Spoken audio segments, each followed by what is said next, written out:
Well, good morning. Happy 4th of Christmas and whatever else it is. It's the 7th of July, 2025. This is my standby one.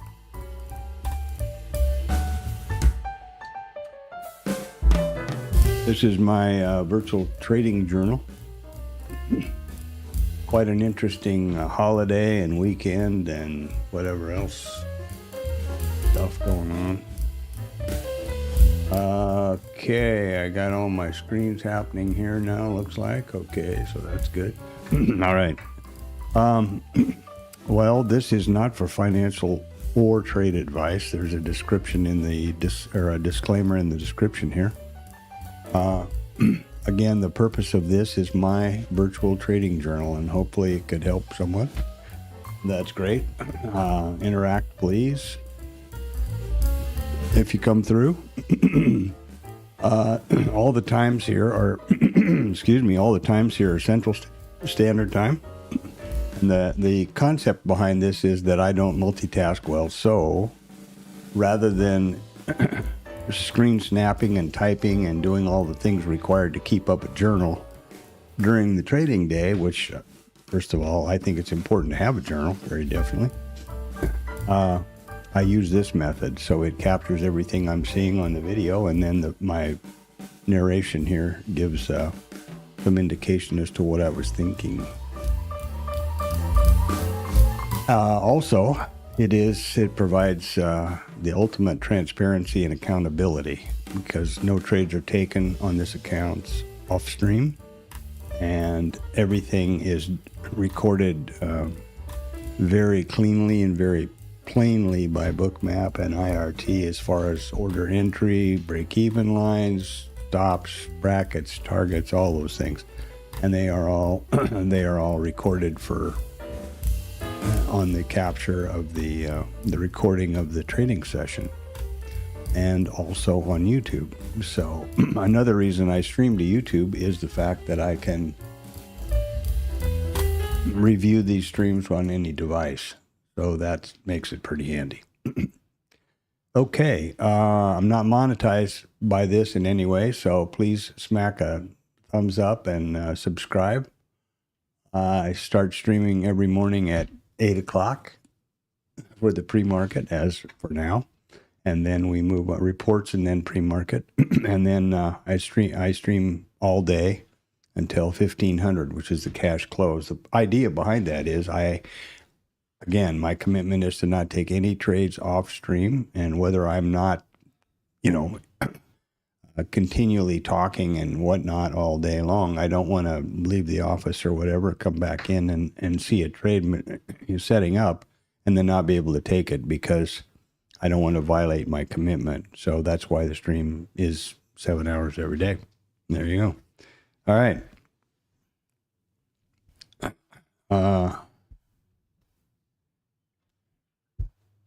There's that, and here's the numbers. So we don't have any numbers today, which is pretty amazing. Here we are. There's only this stuff, the CFTs, C's at 1430, and then one at 1530 is the Fed balance sheet. And there is an opportunity for now. Who knows what will happen through the course of the day, right? But these are the planned possibilities for some sort of a tweet bomb to hit, but not until after the first opportunity is at 1500. So that's where that is. Next, we're going to do the pre-market here. This is IRT. It's my charting package and my trading more granular deal is Bookmap. So we have here the ES minis, the NQ mini, the micro composite ES, and the ES market profile. Same setup for the micros, for those people who do that. And the reason I have these continual like that is I push and provide for anybody that wants them, all of these session price levels, which I'll show you in a minute. The we put in a new adjusted contract all-time high on the 3rd of July for that short period. Now, that's kind of annoying to me, but, I thought I moved that. Anyway, that's kind of annoying to me, but there it is. 33.25, 33.5 is the new all-time high, and it was made on the 3rd of July on that brief abbreviated. Typically, I would scrub all of these holiday periods. But what happened here now?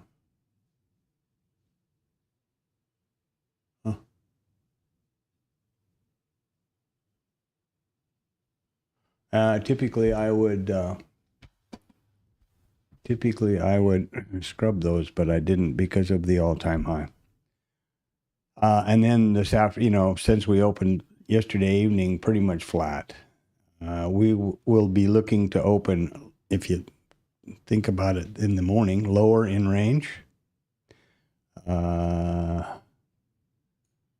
If you want to go by the typical maneuver, which would be your typical, thing that I would do was scrub these holidays, then our close here would be at 62.94, and we would be opening higher in range, or higher out of range actually. So it's pretty confusing today, and I would suggest just stand by and hope for the best. The micro composite is a daily RTH session chart with daily bars. Wherever price overlaps, I draw a volume profile around them, and by so doing, it generates a micro composite. Here, it generates a micro composite VPOC, high, low, etc. And these high and low volume nodes, which are these red and green lines reflecting the high and low volume nodes of this volume profile, are pushed automatically to Bookmap, as are the session prices. What the hell is going on? So here we are. Jesus. Here we are at Bookmap. There's the open, and there's where we've traded so far. Here's the micro composite column. There's the all-time high. Now, I enter these flags manually from the micro composite chart in IRT. These are the high and low volume nodes, which are pushed automatically from IRT. This is the full session volume profile, or the Globex session, which started plotting at 1700 last night and will continue through 1600 tonight. The RTH session volume profile, which is will reset at 0830 this morning. I was supposed to do that automatically, but it's been having a snag, so I've been doing it manually. We'll see what happens. Here's my notes column, which is pretty important. And the first thing I do is set the column title to the open type that's expected for the day. So I'm going to stick with the fact that I've got my charting set the way I have. And first thing I'm going to do is change the title of the column to the open type. And that, by doing that, it gives me, one quick glance gives me a lot of information in a hurry. These are the session prices, which are pushed automatically from IRT to Bookmap, and which I share with anybody. Just, drop something into the chat and let me know, and I can get you the link. These are these session prices. Then there's no indicators on Bookmap or IRT. I have a VWAP for both, full session and RTH, a mid for the RTH only, a POC for both, and then a IB high and IB low, and these prices are self-explanatory. Now, none of the prices here or the levels are mysterious, or there's just simple math and logic. The POCs simply represent the price at which the most contracts have traded so far in the session. The IBs high and low are simply the high and low of the first 1 hour of the RTH trading session. That's all. And the rest are self-explanatory. Now, the open type also dictates which statistics from that study in IRT I'll put in here, I'll enter next to their associated price. And the way that works is as follows. This is the study. And I'm assuming we're going to open lower in range, as I just said. It'll be interesting to see what IRT does. They highlight the correct open type when they're after 8:30. So the way this works is it looks backward at 2,000 days. Of these 2,000 days, we opened lower in range 590 of them. Of these days where we opened lower in range, we revisited the overnight volume point of control 83.9% of the time. Overnight volume point of control, 83.9. Boop, that's all there is to it. Now, I will just go down the list. There's the overnight volume point of control. There's the overnight mid at 82.5.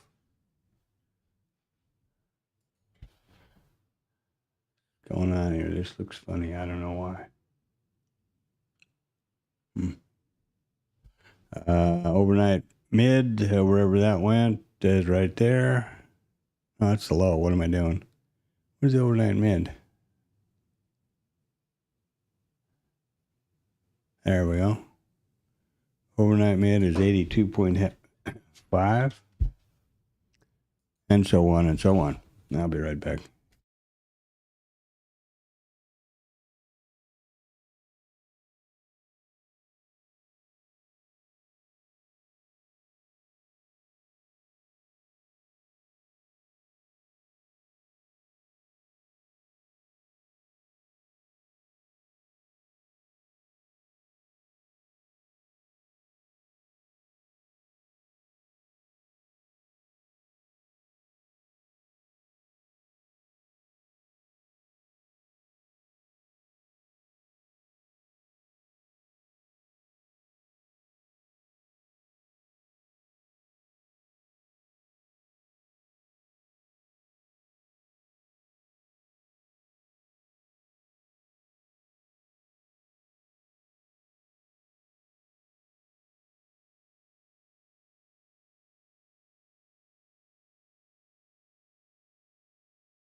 All right, so here we are back in the saddle. The next order of business would be the previous close, which is 73.1. And that is right there. Now remember, these are reflecting the levels that the way I have this set up. I scrubbed the holiday data from the 4th, but I kept the shortened or abbreviated session of the morning of the RTH session on the 3rd, only because they set a new all-time high. Whether that is, the right idea or not, well, there you go. But here we have the previous RTH VPOC where we closed. Here's the previous settlement, and here's the previous close. So there you go. Pretty stacked up there. Now we have the IB high and low, which, as I said, are just the high and low of the first 1 hour of the RTH trading session. Let's see where one of those goes. Well, the IB high is 70.3. How coincidental. Thank you so much. 70.3, and I need to go IB high because The moment we open the new RTH session, this flag will move to the high of the current today, right? Today's RTH. So that's why I need to keep track of that. The previous mid is 69.7.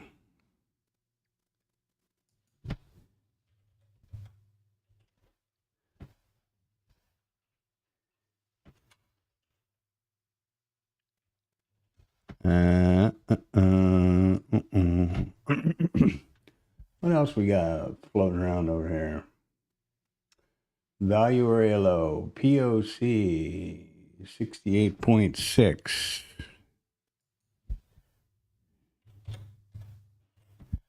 Okay. Where the hell is the overnight high and low? Those are pretty important. Usually, where'd they go? There's the overnight low is 66.9. Wow, there's the overnight high. We want to get way away from that. Down here to the overnight low.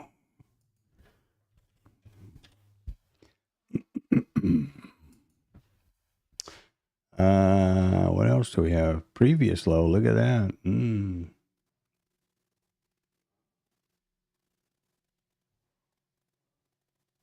Previous value area high is 56.9.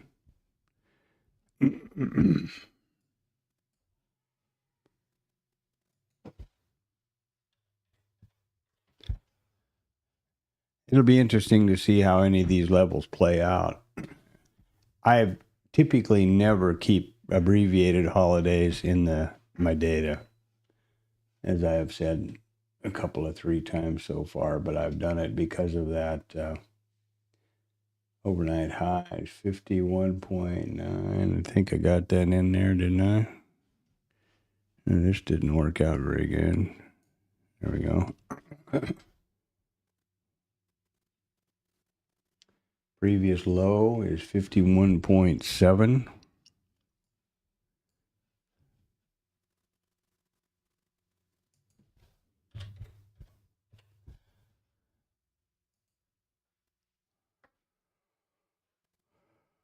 And the previous high is 39.5.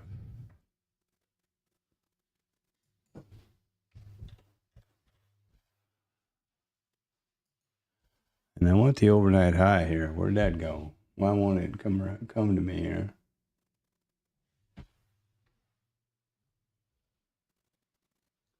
There we go. 51.9 again with the overnight high.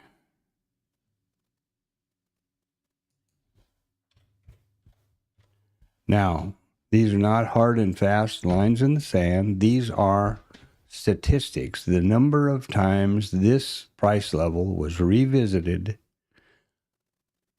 in a data set of 2,000 occurrences. That's all. In this, in the upcoming RTH session. So, there you go. And there we go. Now, it's pretty important, I think, the next thing that would be important to do is to be able to trade. So, the first thing you need to do with Bookmap is activate the trade control panel, which is right there, this padlock. And you need to select the method you will use to trade or initiate trades with Bookmap using your mouse. If you choose the chart option, the mouse is only active in this to trade in this active or live data column. If you choose DOM, it only trades in the DOM columns. And both, guess what? Both of them. There you go. Now, I also have my keyboard set up for hotkeys, and it works in any of the 3, chart, DOM, or both. However, the focus of the computer has to be on this application in order for the hotkeys to work, which is common in any operating system. And of course, it's not an issue if you use the mouse, because once you click in the wherever you've selected, that brings the focus. So That's not a problem. Now, the next thing you need to do, or that I need to do, is I need to select my multi-brackets, which is the system I use. I use a risk-neutral package, and it needs to be in even numbers. In this particular case, it's a 2-lot package. The stop for both is at one location, in this case, 12 ticks. The risk-neutral scale is for half of the package at the same number of ticks positively as the stop would be negative. And then there's a runner, and you can do multiple, levels of that. There's 4 contracts, 12, 2 contracts for 12, and then 1 and 1. Simple. And any way you want to set it up. The stop selection here is you can base that on whatever you do, however you do your homework, whether it's, ATR or harmonic rotations or, chicken bones, whatever, voodoo, I don't know. However you figure it out, that's up to you to do. And that's what I'm doing here is using 12 ticks or 3 points to start with. All right, so once that's done, the next thing I need to do is do the multi-account thing. Select there. Okay, so that copies those trades. Now, this is a TopStep evaluation account, copying to 4 others, so a total of 5. And the idea here was to start with an evaluation account, take it to the express funded, and then to live, and record the entire process. There's just been a big upheaval with TopStep starting this weekend. So that may all change, and I'll talk about it after we get into the day and whatever else here. So we're set up to trade, and now another thing I do is after I've got the bracket set up and all of that, I confirm the package size over here, and then I click the button again. Now I get the real estate back, and I have this, because I was able to select ticks only for profit and loss and all those things, I have this window enabled, which is essentially the same as all of this stuff over here, right? But I get the real estate back, and I don't believe you should trade your P&L, so that's why I have this set in ticks. And this is cancel all, and this is close all position. So you've got those, emergency bailout buttons if you need them. And, yeah.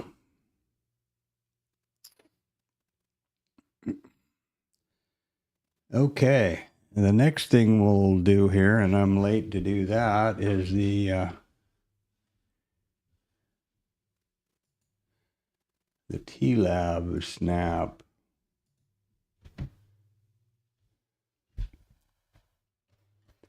Which is this here. So the TLab, man, damn it. The TLab is a bookmap Discord chat room.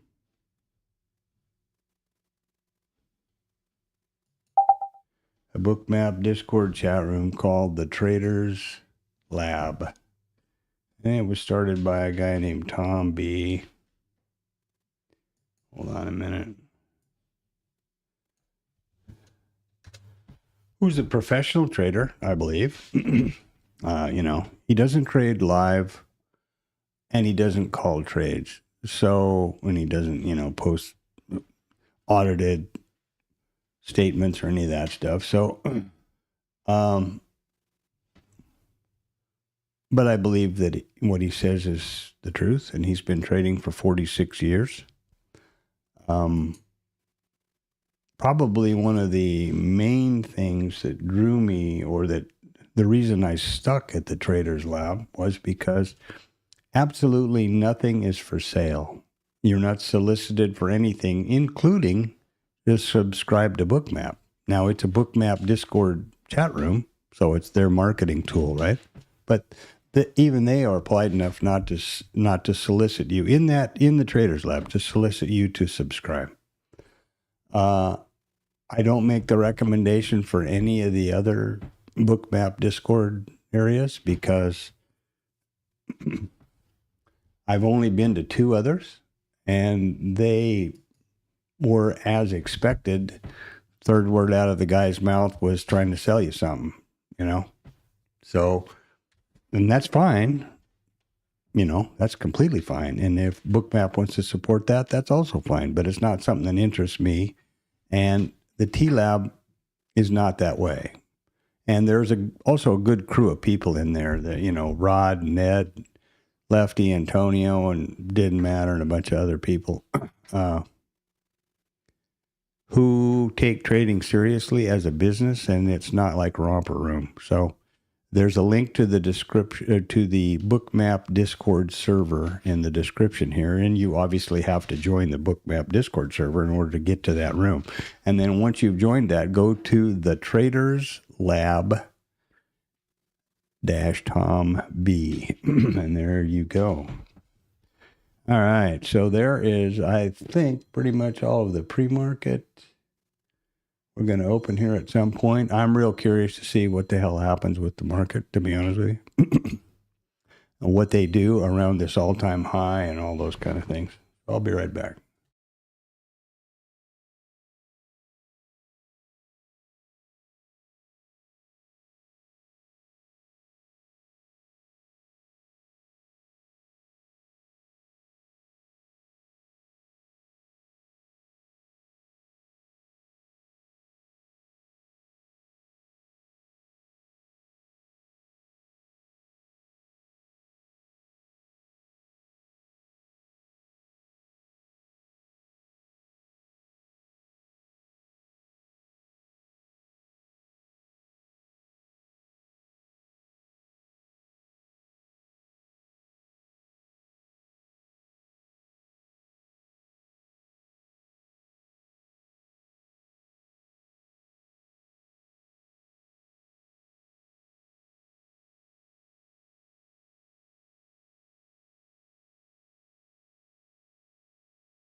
Well, we're going to open here in right now, actually. And this damn thing didn't reset as it's supposed to. And it doesn't want to reset now either. So, it's magic.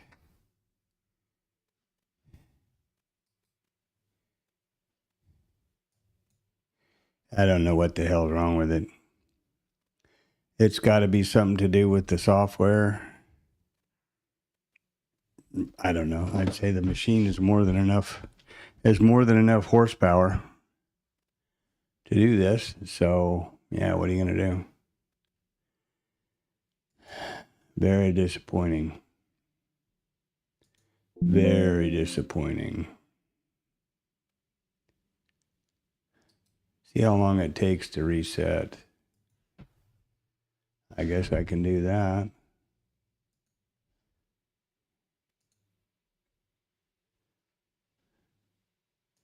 Bookmap is an expensive program, you know.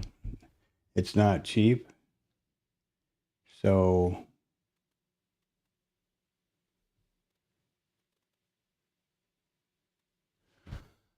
it's pretty disappointing when it doesn't work right for me.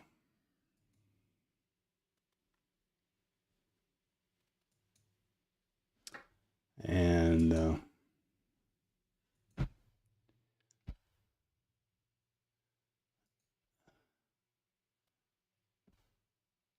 I don't know what the hell's going on here. There's a lot of work involved here, I guess.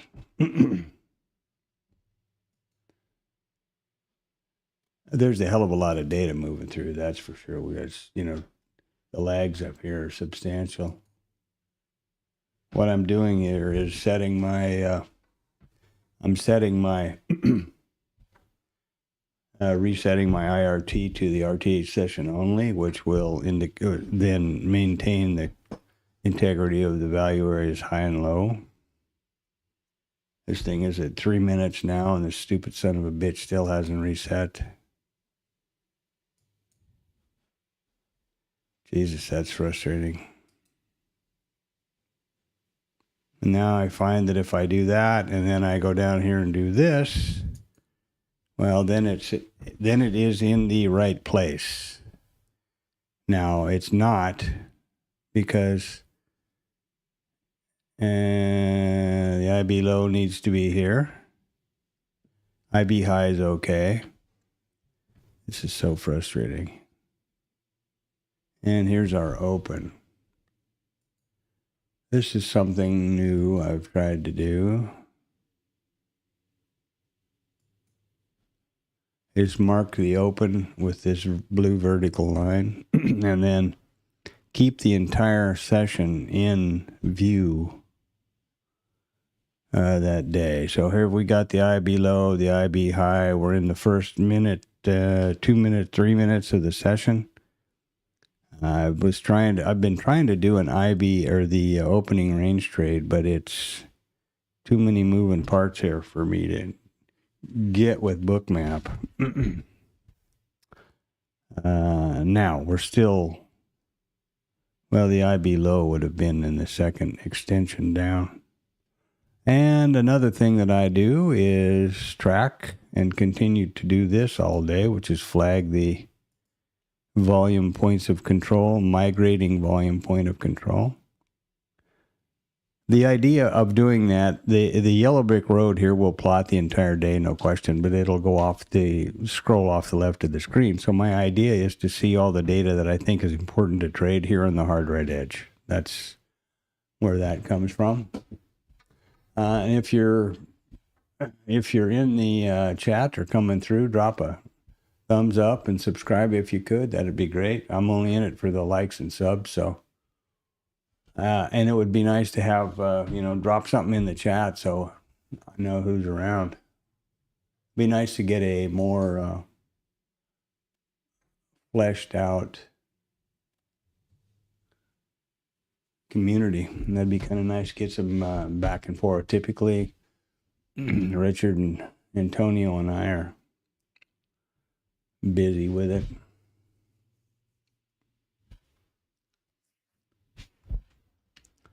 So here we go.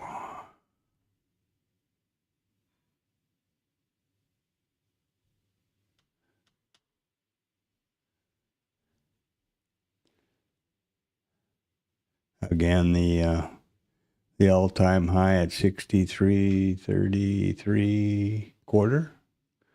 for the corrected contract was put in 10-ish, 11 o'clock-ish on the 3rd abbreviated light volume day. Not ideal by any stretch of the imagination for me. Okay, so what else we got happening over here?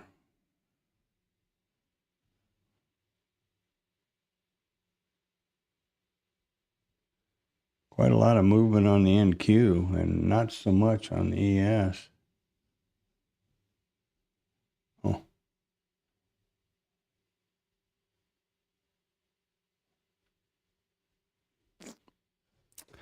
Okay, down here we go. Up we go, down we go. So, yes. Let's see. Here is our open. Okay, at 63.02 per. And according now let's analyze this in reverse. So there's the open. It is within range and is lower than the previous close. So it should be lower in range. Let's see what IRT thinks about that.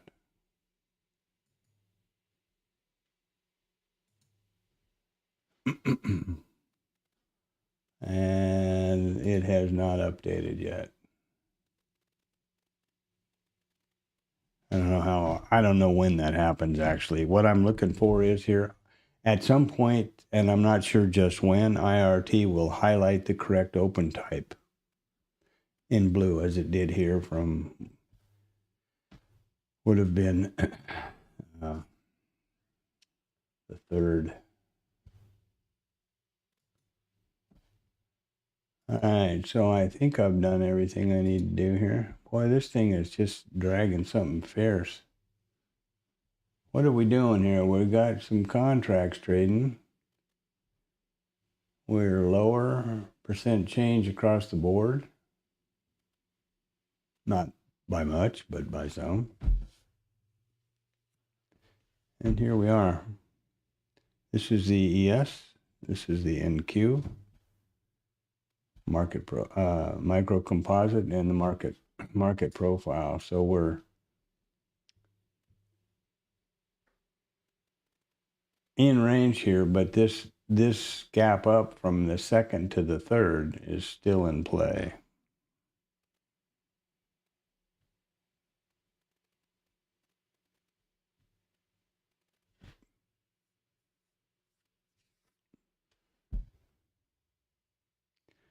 Will they close it? Never know. Okay, what have I got going on here now? Let's try to get this thing set up so it's makes some sense. A tight range, basically, right? 97 to 08. So it's 11 handles.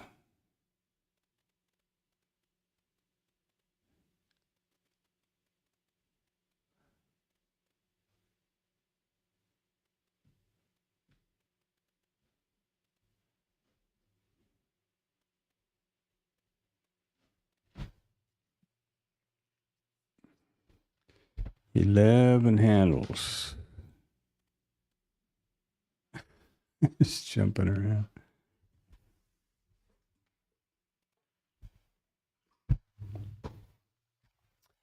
The expected move based on volatility or implied volatility is 63.4775 to the upside and 62.58 quarter to the downside.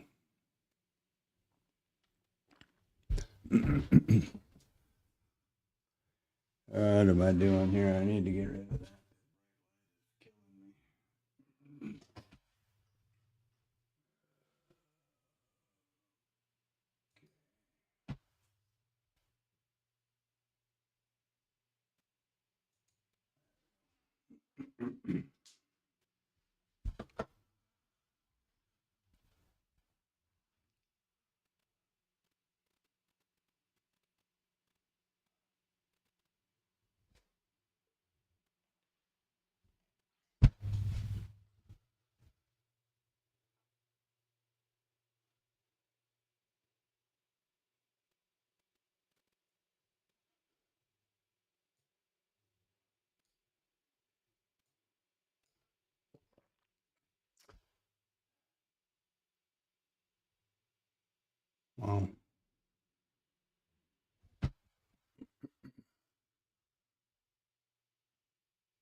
Oh, that's just fucked up.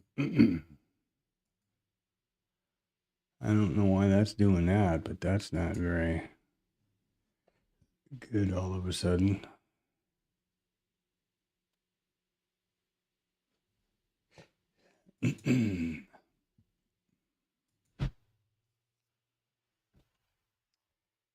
Yeah, kind of a wait and see day. Last night on the Open, I can't really show it here.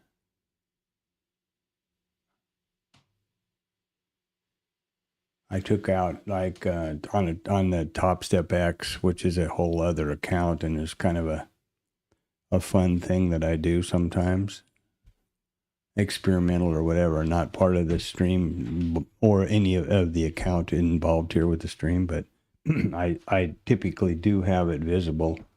Unfortunately, I can't now because I'm looking at Quant Tower on my upper machine with the Project X data feed, so I can't open two at the same time. Anyway, I got about, I don't know, 90 ticks, I think. Yeah, 90 something ticks out of, well, let me check what it was. Micro, 90 ticks out of the micros on the MNQ last night. So it was $107 divided by 1.25. 85.6 ticks. There you go. At some point, maybe I can figure out how to do that, how to show that here. I don't know. It's not important, but, for the sake of transparency, I do that sometimes with my daughter or whatever else.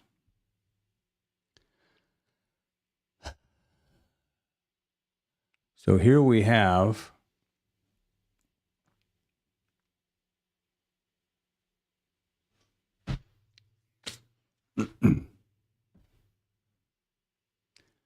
quite a tight range.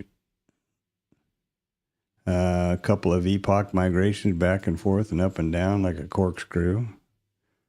I would imagine that we are probably consolidating here. Certainly no straight setups. I do want to try I made quite a bit of progress with the back testing and IRT setup so that I back test the multiple entries, T1 and T2 targets. And what I was doing yesterday was working on a stop trail when T1 is hit to migrate the stop to break even or entry, but I don't quite have that. It's not very user friendly for me. So that's where that's at. I have got the opening range trade one working just fine. This was for both the IB continuation and the IB failure. Working on that stop thing. Without it, just with the normal configuration works fine.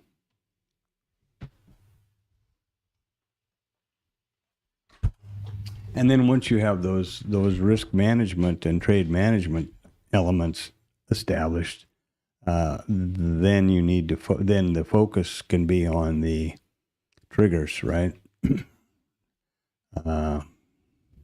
For both the IB failure and the IB continuation. The opening range trade is pretty simple. You decide what opening range you want to look at, 1 minute, 3 minutes, 5 minutes. If you wanted to do the, the IB, it'd be 60 minutes. And what do you do? If it goes 1 tick above, 5 ticks above, you can set that. Then you go long in that direction. And the stop typically goes at the other side of the opening range, which in some cases is way outside of risk parameters. So there you go. Now, that's a typical trade that's taken by a lot of people, even, like Hogue over at TopStep. They do that every day, I think, on gold and crude, maybe. Which is meaningless because it's part of the TopStep TV entertainment, I guess. But the idea is that they don't do statistics over there, really. So, they they talk about a high probability. Hey, Antonio, morning. Bom dia, tudo bem, fofo. Crazy weekend, man. A lot of crazy stuff went on. I see a whole bunch of views here, so mash like and drop something in the chat, whoever you are, whenever you come through. The damn lurkers, man. I'm just curious because it's, it's weird to stand here and talk to yourself.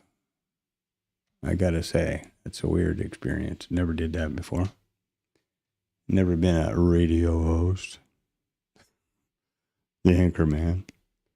Hey, Antonio. Yeah, so there's a lot of stuff going on which you may or may not have picked up on, but to do with TopStep and stuff. Quite surprising. And I picked it up over the weekend somewhere and I didn't want to raise Cain with TopStep, so I sent a support thing in and asked the questions, and obviously it's a hot topic because it answered, that Wendy chick answered in, that bot answered in like 2 seconds with a whole breakdown of what's going on. So, and then I posted it in the TLab for anybody that's trading with TopStep to see what's going on. What I did, which was kind of stupid, the cutoff for trading with something besides TopStep X was the 7th, which is today. So I quickly grabbed a combine for Quant Tower to see if that was usable. What I realize now is that with Quant Tower, two things. Number one, you don't have to have a separate combine. You can just get rid of you can just log into Quant Tower with your TopStep X stuff, and it works using the connection called Project X data, and then your regular TopStep X login stuff, and the server is TopStep X. Okay. The problem with that is, which I found out this morning because I was having trouble getting that data feed to work, it's only Quant Tower will only be supported in the evaluation or the XFAs. So even if you get through your XFAs with it, you won't be able to trade it in a live account. And if you notice there, the live account is plus 500, and that's a new supported data platform or trading platform in the TopStep world. So a bunch of shakeups going on. I'm guessing there's going to be a whole shitload of people go somewhere else. I guess. I don't know. If you're already in the combine and all that, and you don't blow it up according to what they've got on their site, it's there's no change. So there you are. Yeah. Anyway, what I see so far with Quant Tower, unfortunately, it's on my upper monitors, which are a different machine, so I can't pull it down to the stream. But like the heat map thing that I see now are what they call the surfaces. Well, I hate to say the word useless, but that's what it is to me at this point. And I guess it's just because maybe I don't know how to set it up right, but I'm not going to mess with it this morning. But, I have to scratch my head and think about what I'm going to do going forward.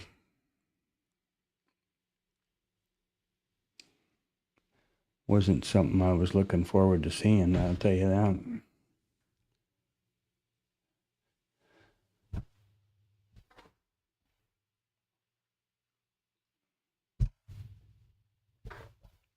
What I had heard originally was that this move was the precipitant for them moving away from prop completely to a brokerage like EdgeClear or whatever else, or, IB.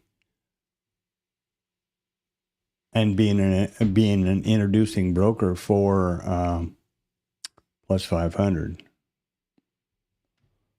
And that's who holds the accounts or clears the accounts, executes the accounts for the live traders at TopStep now, as I understand it. But the windy chick said, no official information to confirm that. Well, so there's the out, right? No official information to confirm that. Well, they're going away from the prop business model, but that all these changes in the software and the data feeds and all that crap. So they're getting completely going away from Rhythmic and everything else. The only data feed will be the Project X data feed. And any new accounts any new combines that are started from today, I think, or today, or maybe it's August 1st. I think today will only be TopStep X. Or I guess you could do Quant Tower, but only for the evaluation. So there you are.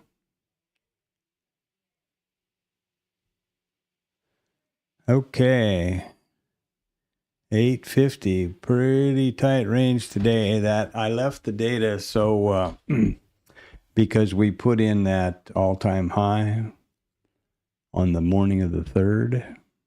So I left that data as I mentioned over at the Traders Lab. 63.33 quarter, the new all-time high adjusted contract. Right there. Typically, I would never have left that data in the... I would have scrubbed that. Those half days, I think, are just ridiculous. But... And it's like, Asia and Europe trading the morning of the 4th.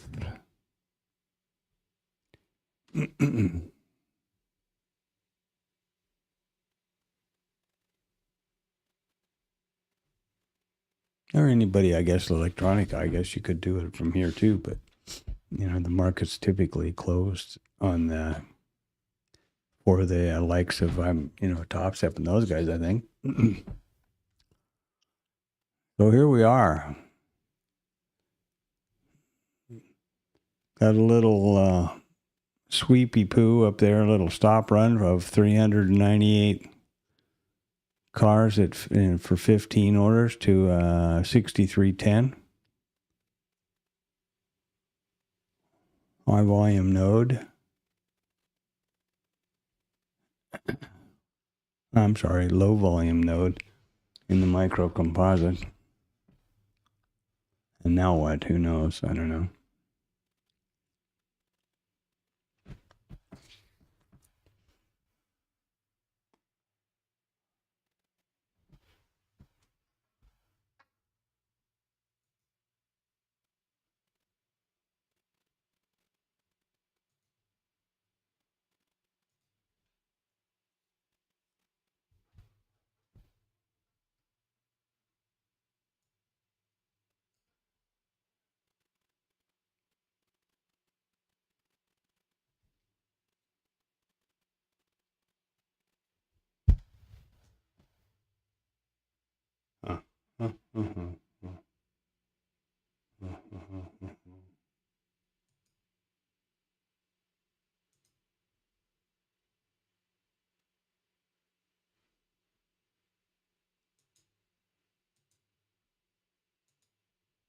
Wow.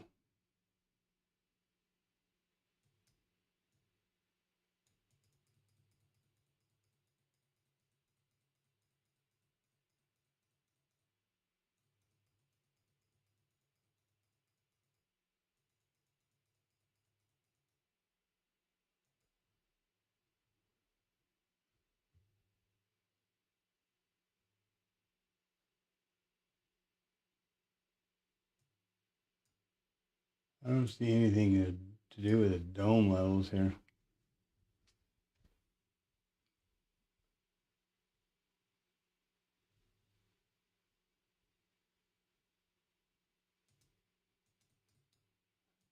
is all this shit?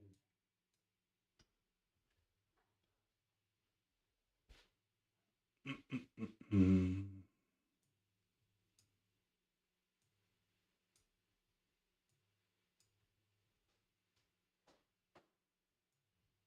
I see exactly nothing change. These quick setups here. Anyway, yeah, so there we go. That's kind of disappointing for me, that whole hootenanny, because that means my IRT is gone and my book map, both, because they're both IRT or rhythmic. So that's going to require some thinking.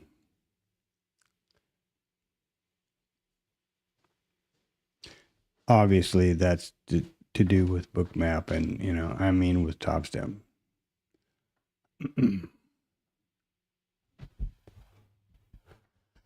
Tight range, 10 to 97, so basically 12 handles.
Well,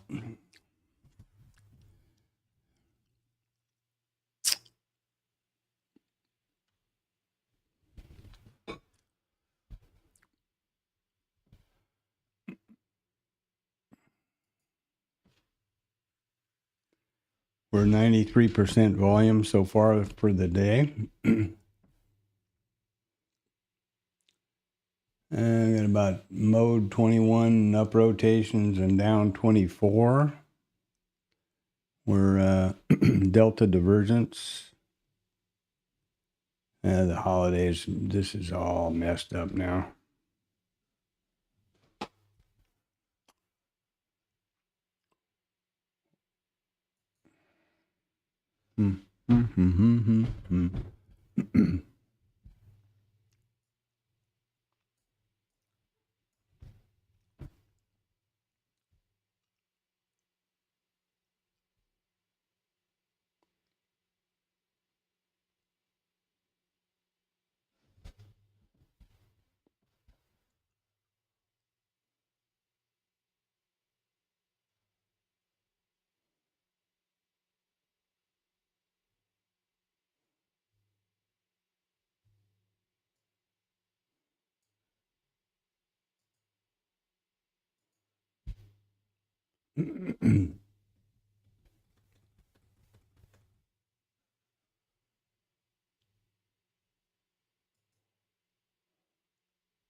Well, what to do now?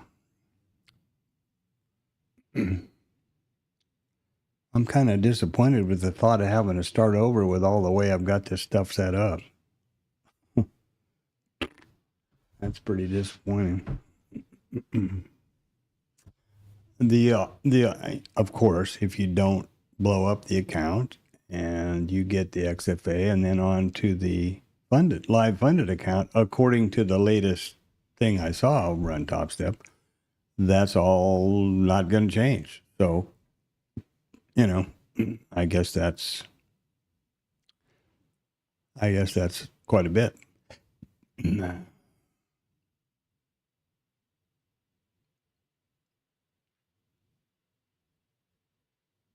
I'm sorry I got that. I grabbed that $50. Got to be sure and cancel that. quant tower thing.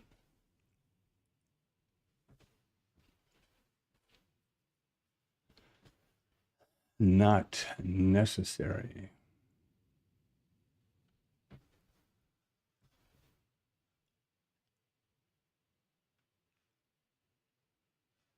Apparently.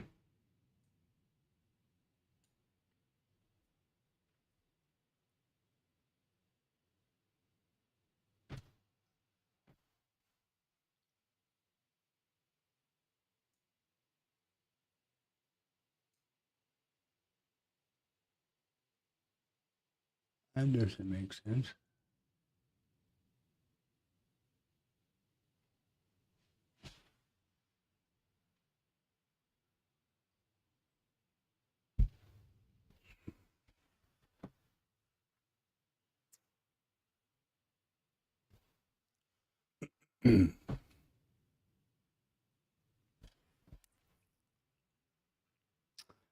My, what a tight mess, huh?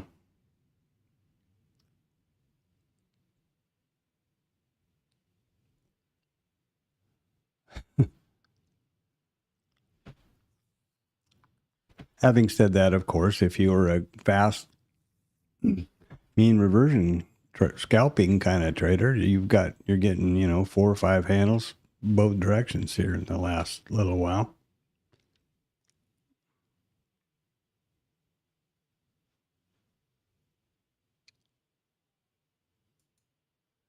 That's a little too not enough meat on the bone, I guess, is the best way to put that.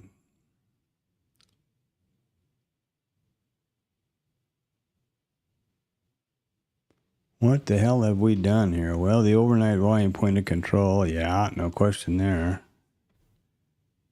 And the mid, I suppose, overnight mid. But nothing else. Overnight high, previous low, overnight low, all open.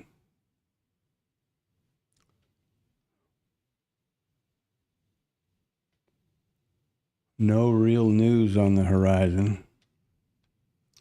There's, in my opinion, likely to be some unexpected tweets or something around tariffs and all that stuff.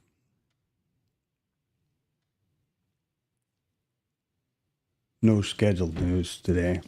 Trump's got a couple of scheduled things, but starts at 1500, signing more of his executive orders or something, and then something else after that.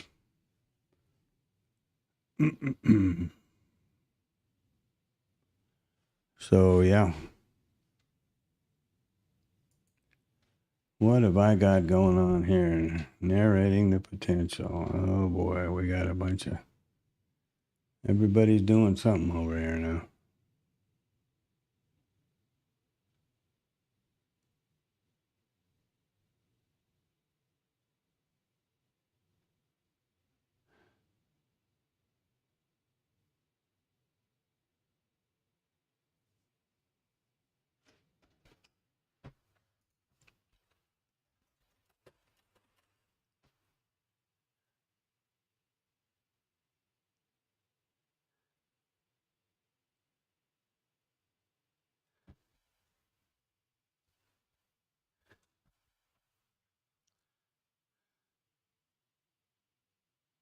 $95.05.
So.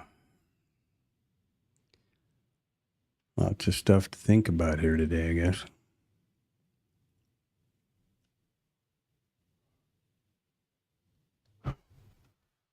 Well, I don't know whether this is...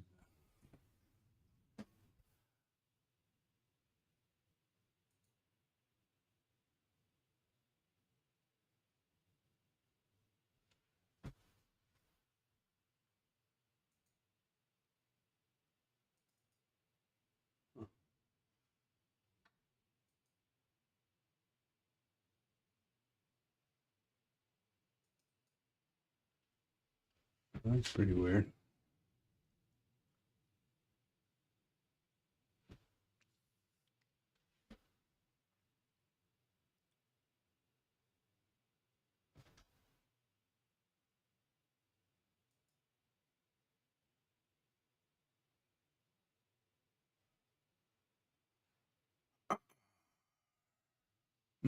Mm-hmm.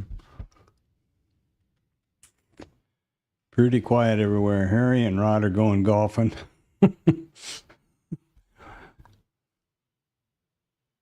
Giselle, Vansel is just kind of standing by. There we go.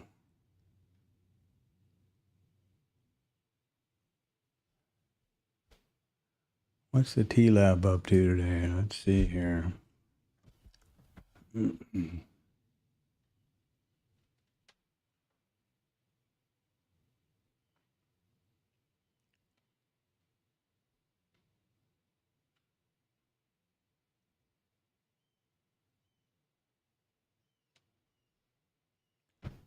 Oh boy.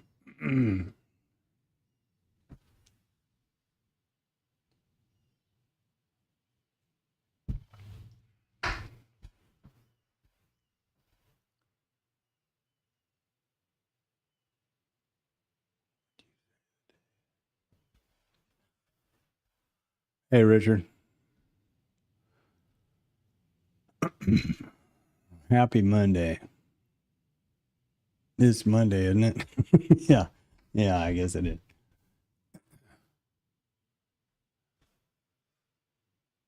I always forget to type over there. There we go. Make sure it's working.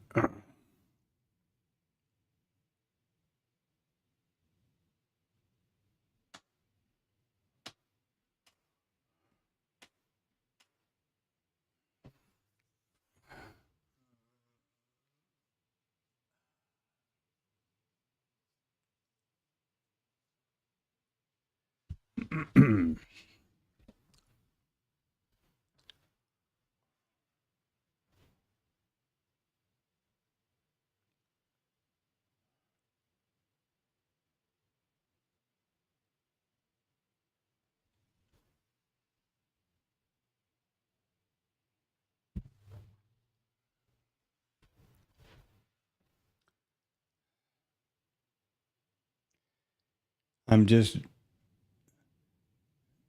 fully expecting some sort of a blitz around tariffs and, whether it's going to be a taco or a whatever else. I don't know. I see that. I think I saw. Now he's reopened discussions with Canada. It's like, Jesus Christopher Christ. That's really tough to keep up for me.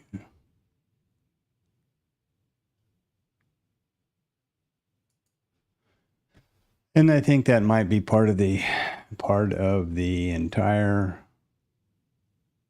plan. It's like the crazy guy, keep everybody on their back foot. Well, crypto, they're doing great.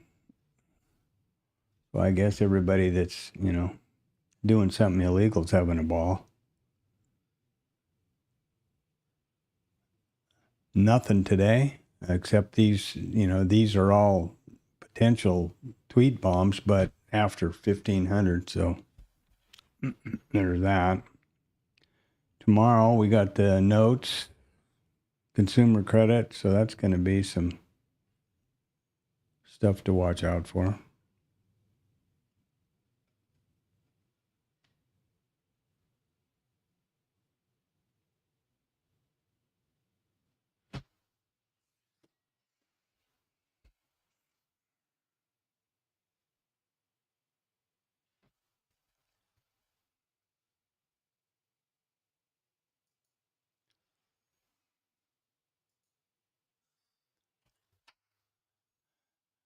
They're not trying to close the gap very much from the third.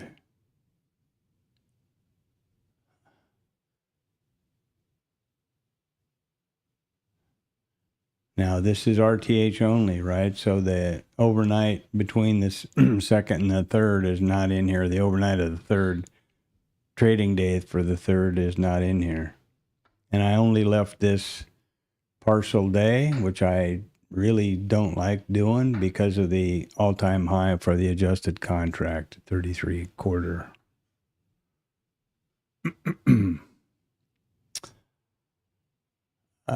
Based on the open last night and the implied volatility, the expected move is 63.47.75 to the upside and 62.58 quarter to the downside.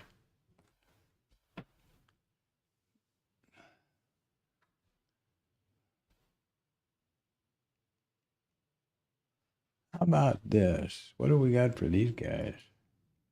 Well, we got naked VPOCs floating around every place.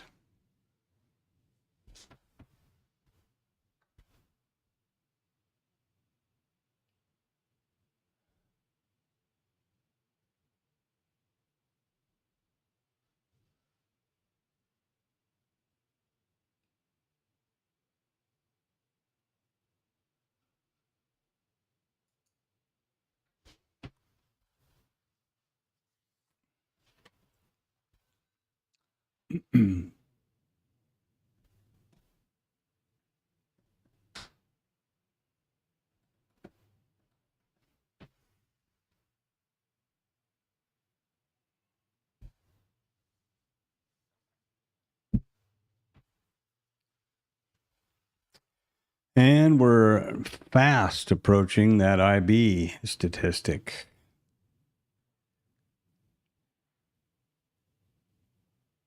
And I'm fast approaching the idea that I'm going to stand here and watch this. I can't imagine anything's going to happen. Sort of a sucker play. I did grab 75 ticks off of the MNQ last night on the old TopStep X. Play with Bangtam deal on the NMQ short. I can't show that anymore because I've got this.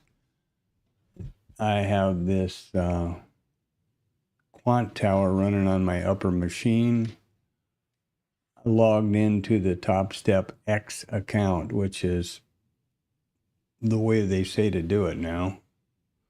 Trying to see if that was going to be some sort of an alternative, perhaps, for what we've got, what I typically run, Bookmap and IRT. But I noticed when I read through the instructions for how to set it up, it will only be usable for the evaluation or the XFA.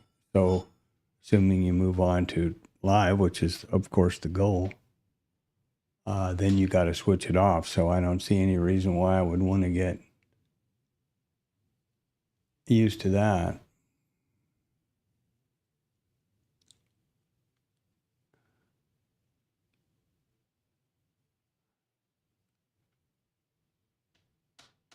And it's all, I think all of this is based on the data feeds, which says to me that they're, I'm sure they're using an A book and a B book and everything now, which isn't available through Rhythmic. Disappointing. I have to give that some thought and figure it out. I just bumped into all of this over the holiday. and yesterday about the real details of it.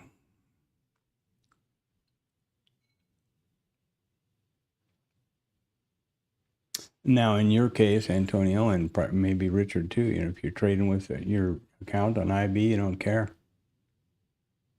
That's just however you're going to plot your charting.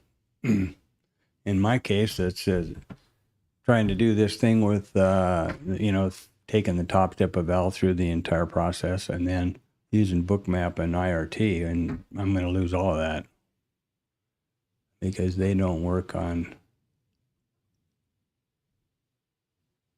that data. And I kind of say that a little bit hesitantly. I have never tried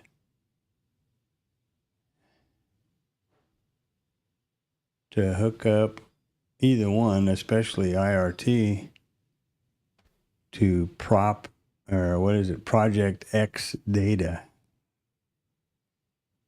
That seems a little spooky.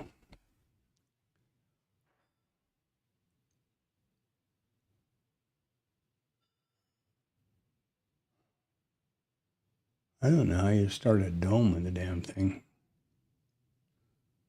I know that you have to pay extra on TopStep X in order to get the full level 2 data.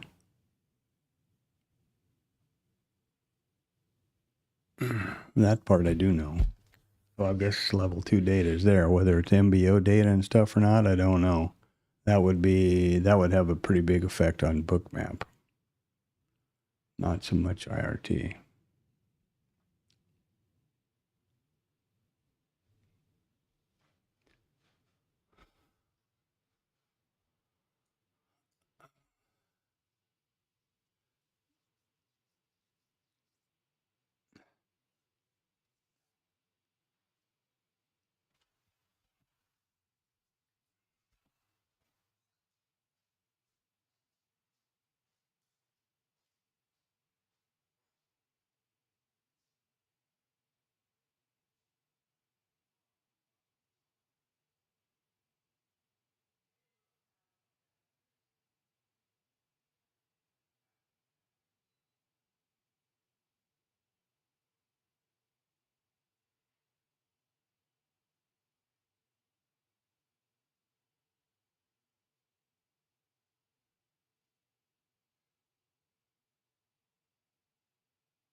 All right, here comes that IB statistic.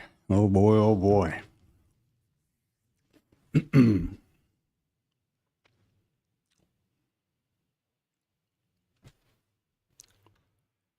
So as of 9:30 here, which is 1 second, there we go. We have let's see what the IRT has to say.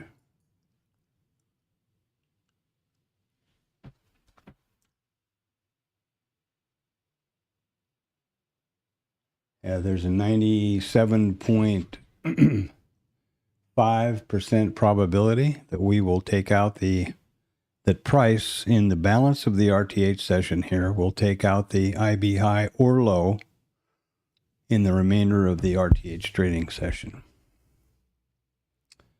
Pretty widely understood statistic by, I guess, just about everybody. Old market profile deal.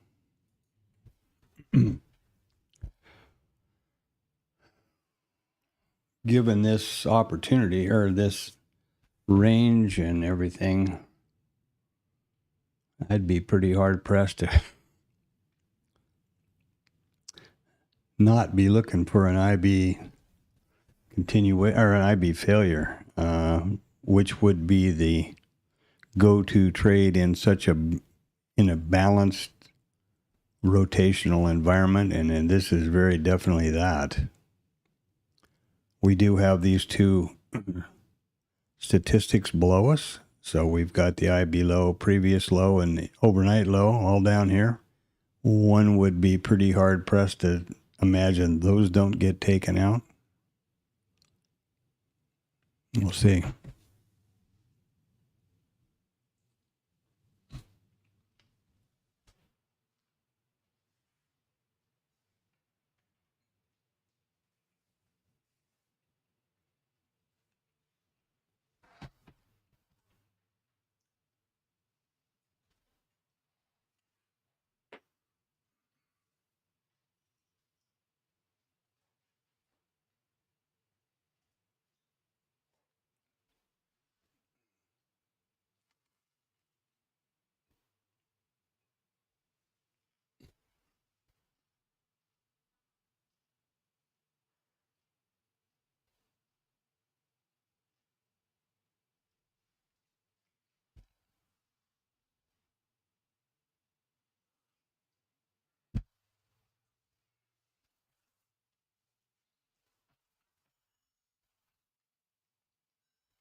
Excuse me. Munching down on a slice of homemade warm sourdough bread. My wife is going to cook me to death. I think that's her plan.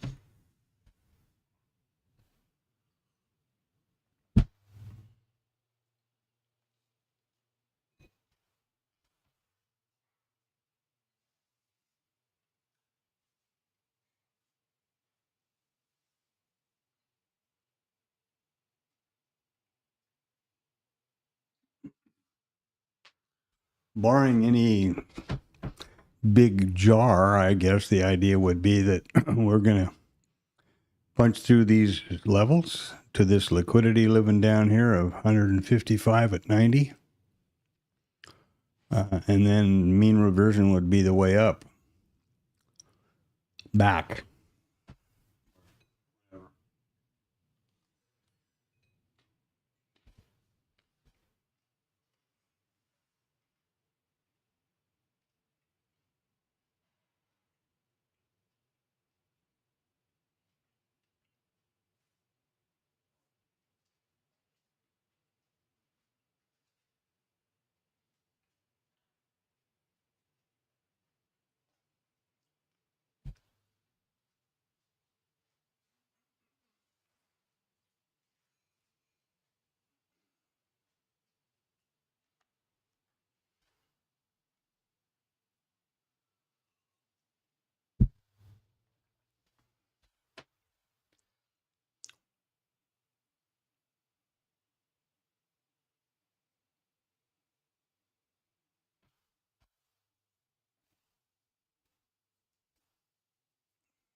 And boom, there we go.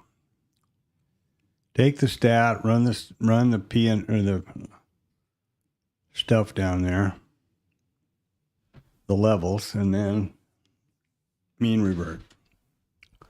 Probably.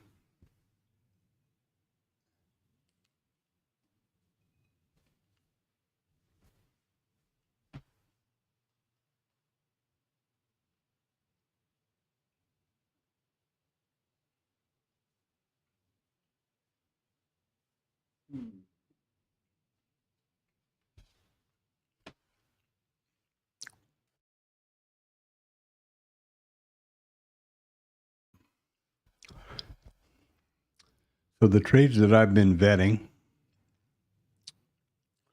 are the IB continuation and failure, and the world famous Antonio's VPOC migration trade.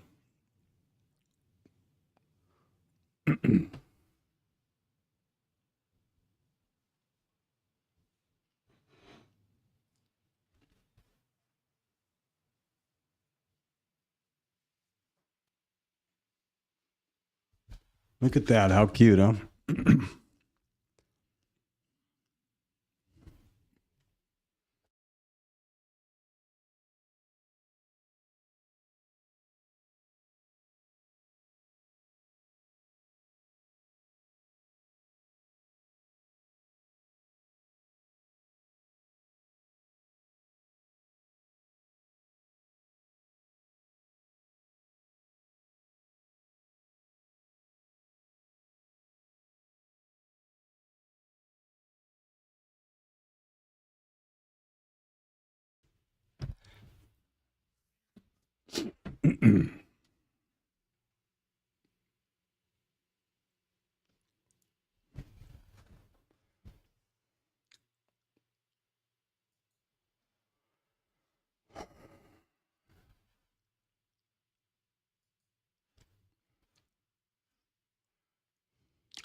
And a higher low.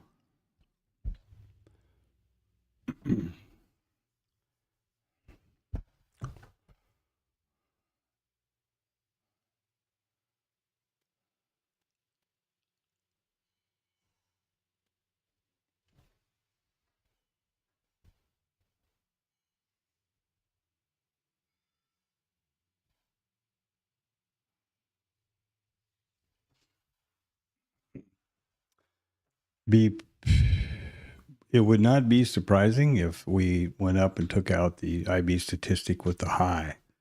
I should keep track of that statistic somewhere, drag it out of IRT because I mention it often, and it's happened a number of times in recent memory.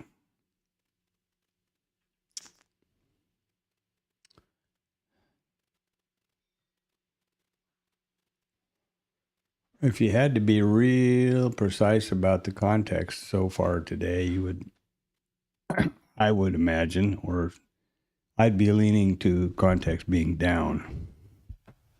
Now, it's pretty rotational, but if you just look at the IB lines, which is what I do a lot, the IB low is being extended further lower, and we do have that gap down there from Wednesday to Thursday.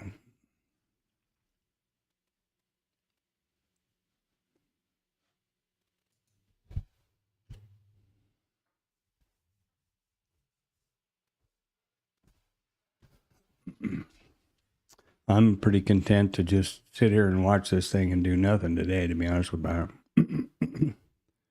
Not very much fun, but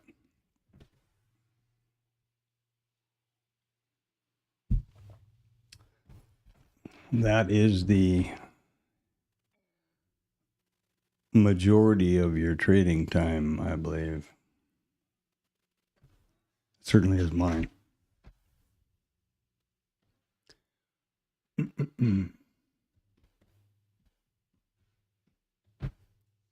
It certainly is mine.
Iceberg, 25 contracts, still haven't traded.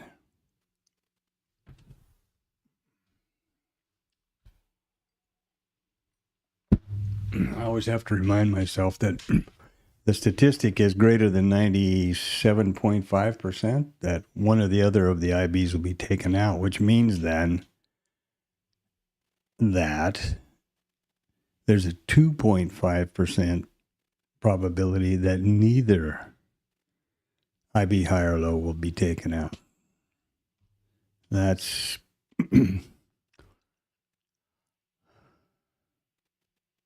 doesn't really justify a trade one way or another, apart from the fact that we're mighty close to the IB low. The context has been more or less down all day so far. And, well, it's been balanced, but for the last little while, we've been trading lower. And we have those two statistics just below the IB low. So I guess I would say that there is a greater probability that we're going to go take out the IB low than the IB high. Let's see. Yeah, it's not convincing enough to me to. And the problem with those statistics, of course, is there's two things that make that trade tough. It can be either the IB high or low. I've been talking about that, but even more importantly, it could be 1 nanosecond after 9:30 or 1 nanosecond before 1600. You know, this market could go up and down to the revert to the mean, which would take out a stop 50 times between now and the end of the market, end of the trading session of the RTH session, and then it takes out the IB low. It satisfies the statistic. Doesn't mean you're going to make money on the doesn't mean it's a good trade or a good entry setup or setup entry trigger, or the other way around. I guess it would be setup trigger entry. And those are the nuances of vetting a trade, which I think are, well, really important, and which I think are missed a lot of times.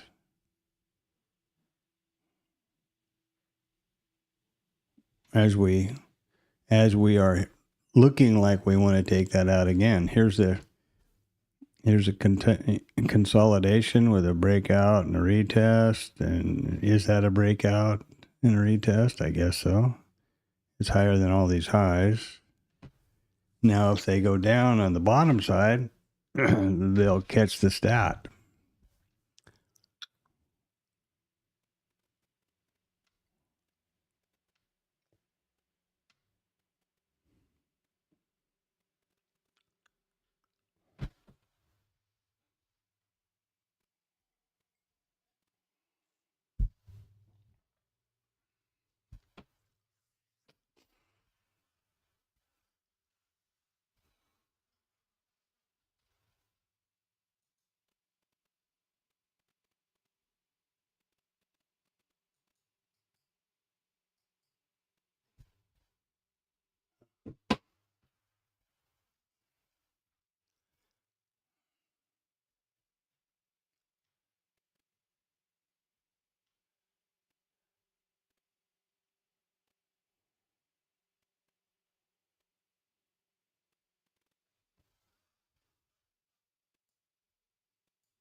So here we go. Today's trade.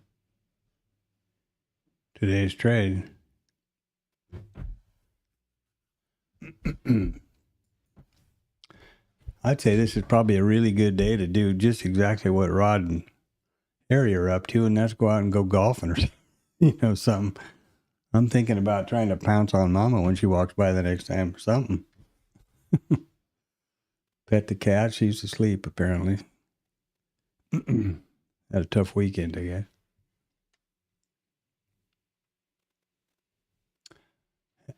Richard, do you happen to use, I don't think Antonio does. Richard, do you happen to be familiar with Quant Tower? Or anybody in here? I don't know. I think it's just the three of us. Even though there's been 6 or more people come and go. But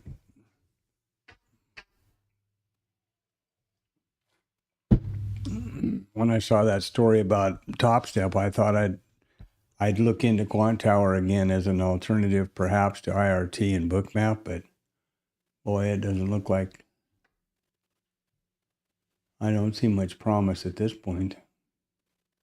The heat map, which is particularly what I would be looking for. I mean, the only thing that Bookmap's got going for it, obviously, is the heat map, and that the way it's so user friendly.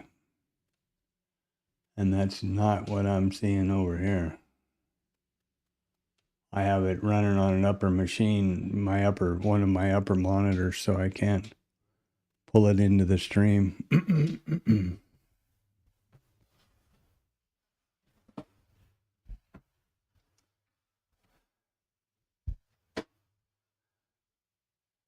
Dome surface, huh? I can't even figure out how to.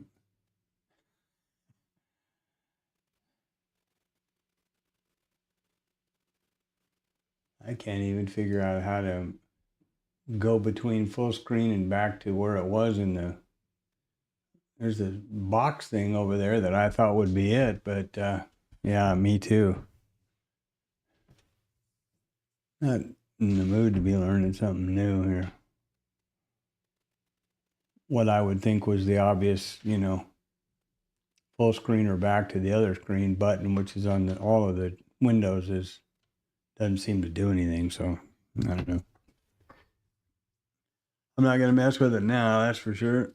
I'll wait until at least the session's over, or I give up on the session. We got another little sell iceberg up here.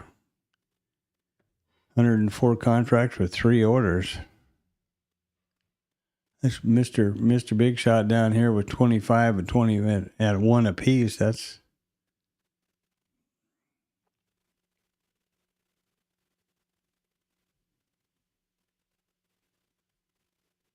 not quite sure how that works, to be honest with you. They're teasing them. They're teasing the kids down here at the bottom end of this thing. They're getting all excited and giddy.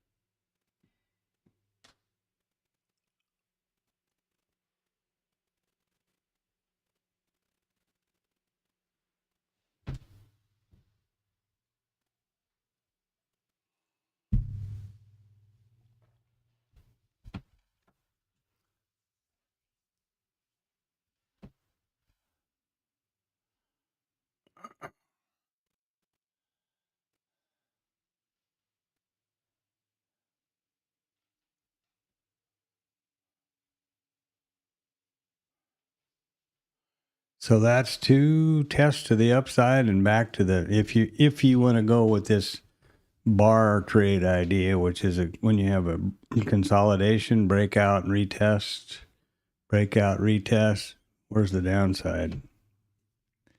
Probably going to be before too long, I'm guessing, but I'm not guessing that enough to get on it. and I wasn't clever enough to short it from up here. Remember, of course, if you shorted these tops, you're scaled and risk neutral, and now you're a happy camper. And there's that iceberg doing something, loading, stacking, I guess. There we go. So there's the IB statistic, the previous, the RTH low from the Thursday morning. Wow. I'm sure Tom's got a whole bunch of stuff to say about all these things. I noticed something on there a minute ago when I cruised through there. Somebody said something about value area low, and he said there isn't any value area low. No. So he's figuring it's a trend day as opposed to a short covering day, which by definition a P-shaped profile is. But anyway. And now we got the RTH low. We got whatever this little guy is over here.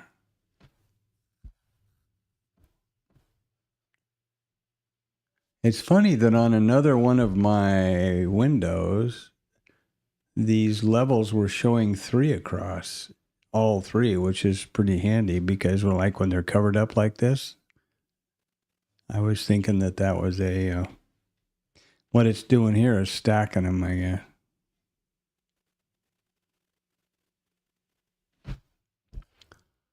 And the overnight low down here at 66. So we have the IB stat out. Now, the next order of business would be the overnight low. And then you have to search your soul whether you want to you think they're going to want to try to close. Ooh, looky there. Close that gap or take it out. And was that a V-shaped entry? Probably was.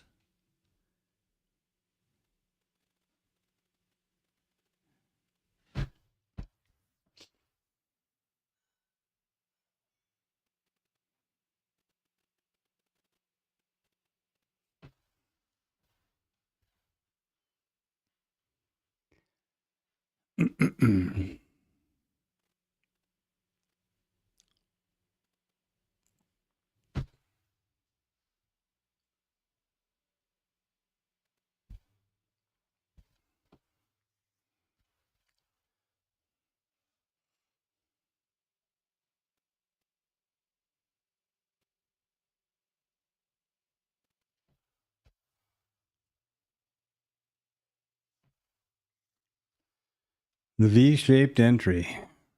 If you're quick enough, you're scaled.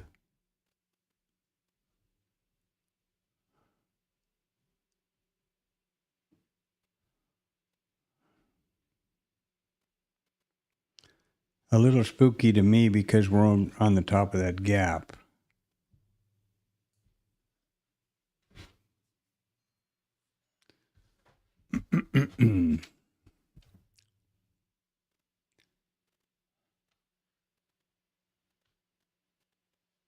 Huh. Mm-hmm. That is the weirdest thing.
Well, I guess I should point out the gap rules, which we know what they are, but for the sake of the stream and the journal, if we close the gap relatively early in the session and price is accepted within the previous value area, extremely high probability, higher 90s, that we trade all the way across the value area. If it's rejected back out, then obviously the expected move is in the direction of the gap.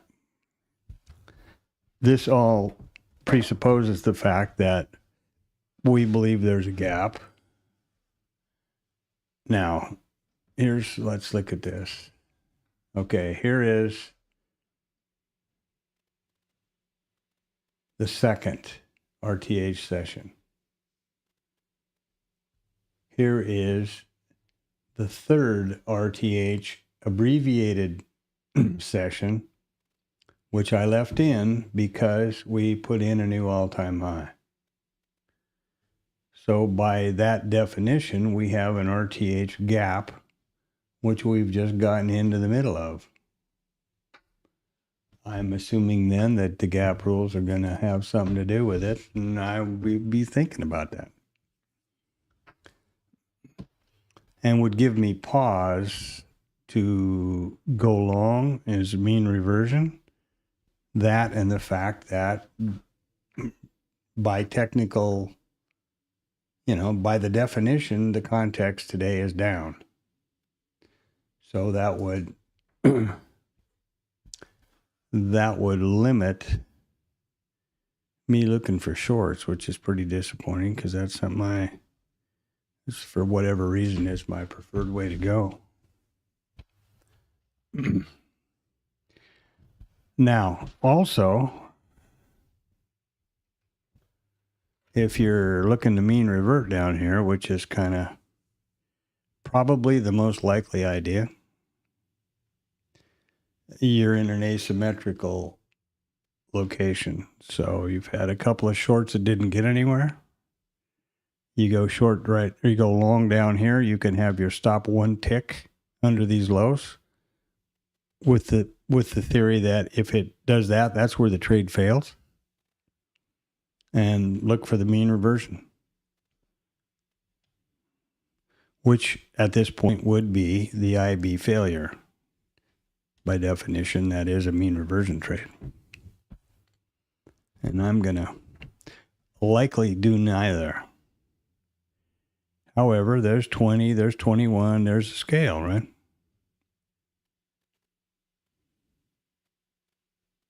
It's just kind of a crazy market as far as I'm concerned, and I don't remember the last time I kept the data from a abbreviated trading session.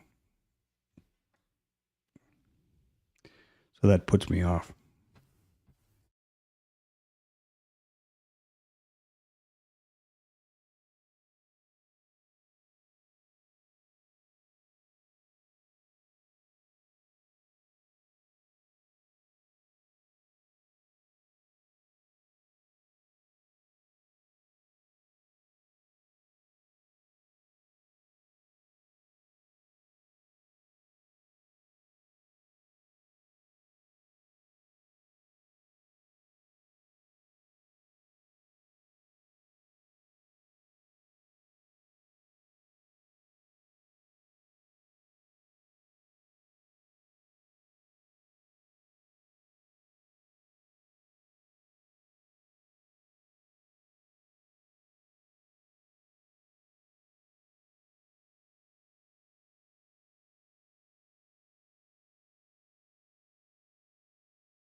Yeah, you're right.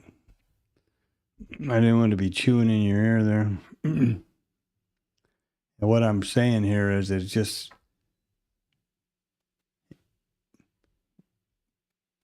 much as I'd like to be short, it's a breakout. I don't do that. And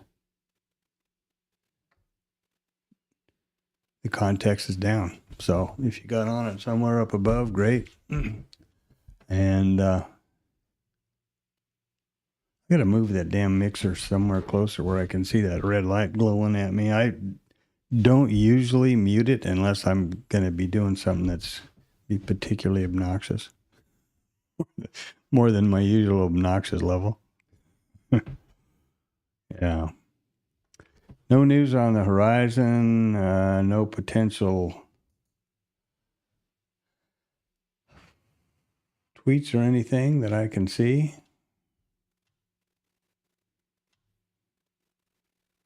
Fear and greed index is extreme, whatever the hell that thing means. Who cooked that up? I don't know.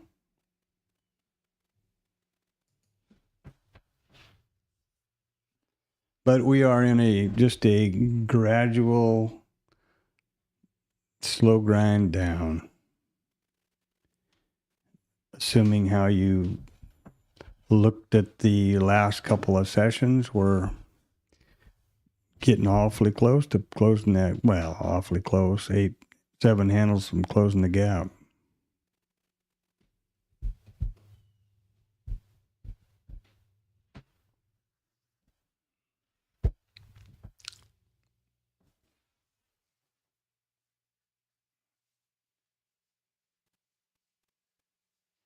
Who would have thought an IB continuation, huh? Oh, well, I'm sure somebody did, but not me.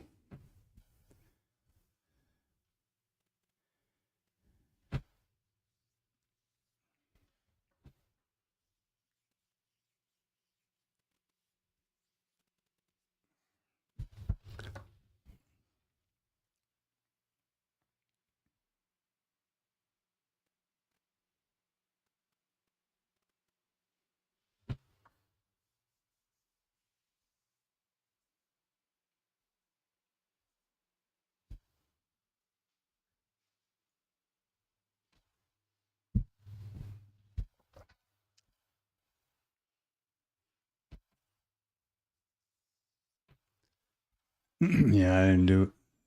I haven't either.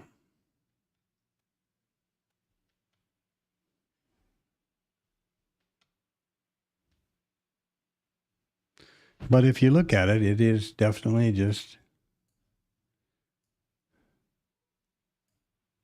the context is down. There's not a hell of a lot of argument about it. Lower highs, lower lows, IB low, boop, boop, boop. IB low taken out. So, yeah. And here's Mr. Gap close down there.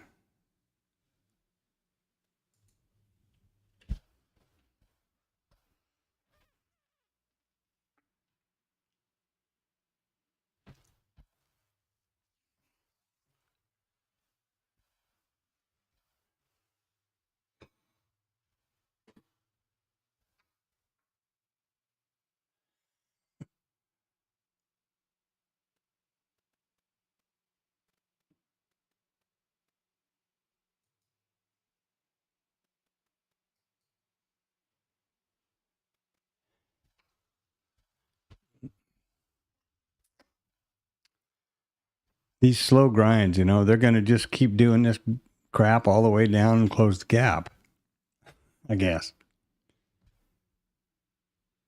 That's a good reason for me to go foraging for another slice of that homemade fresh hot sourdough bread.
Is for me, that's for sure.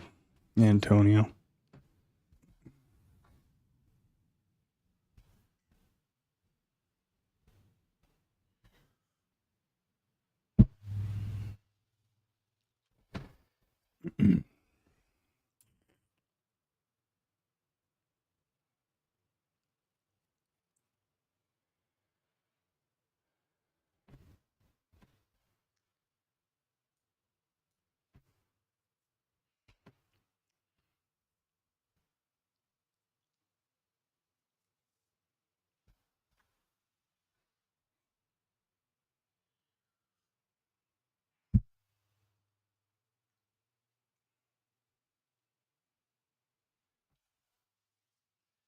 I can tell you one benefit to this whole change at TopStep, that's if you're not using TopStep X now, this switch over has the proper configuration or relationship between minis and micros.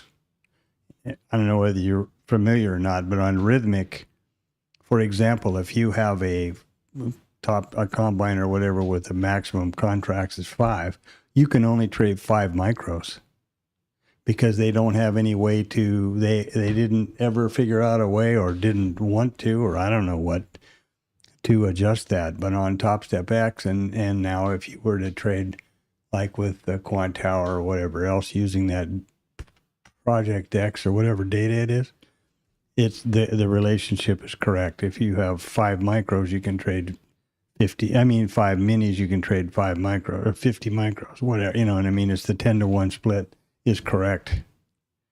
So that's been something that always puzzled me, why they didn't fix that. Now I guess I know why. They were planning on making the move anyway. I guess that house Mike's got up in the house and office Mike's got in Aspen got more expensive.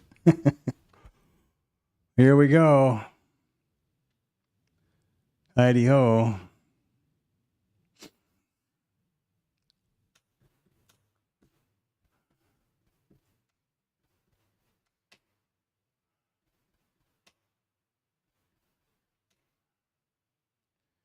Heidi ho. Down we go.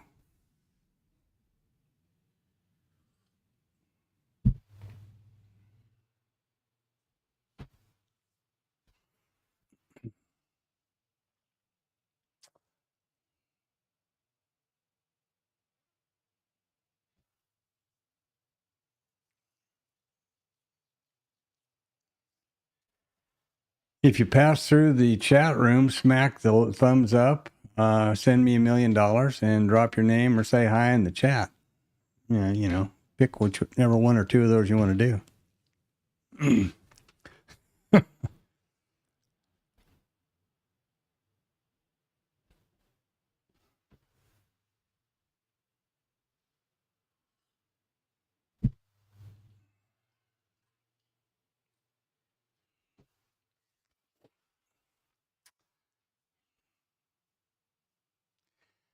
I will say it's been quite an orderly auction. Lower from the get-go, you know.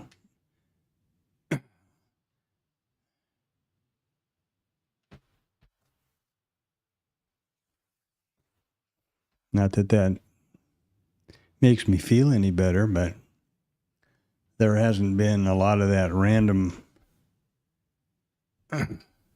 crap. This was kind of dramatic here. But by and large, the open pop-up test and down she went. Why would that have been the case, I wonder, huh?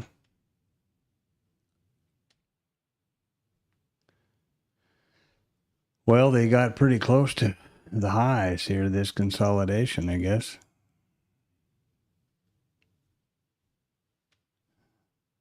Oh, there, look at that. That was the pop. That was exactly the pop on the ETH high last night at 1700. Can you see that? Yeah, there you go. You'll be there in a minute, trust me. Right there. Bam. Bam. And down we go. So to quote the TLab, that was too high, or still too high, or however they, whatever that is. I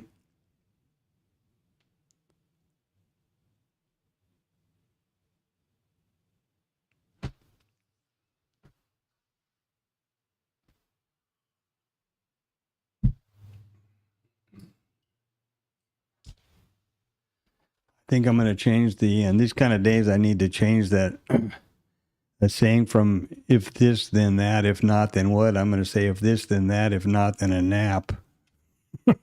This is goddamn crazy.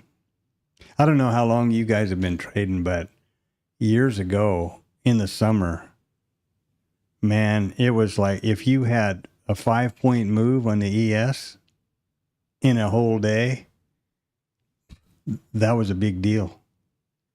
It was like watching frickin' paint dry or grass grow or pick one, you know? It was really weird. That's before a lot of this prop stuff took off,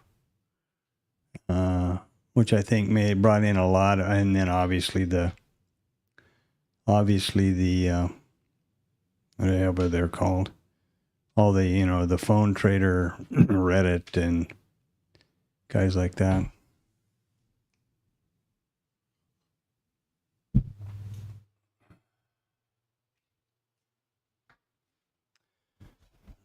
Which I think, by and large, is a good thing that more people, and especially younger people, are more engaging with the market.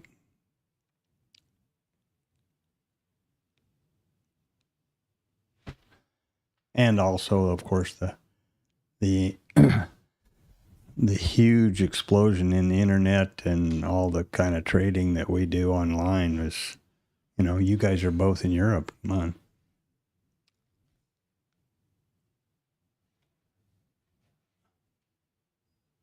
Take care. Yeah, 10:30 already. Have a good one. Have a good stream, Antonio.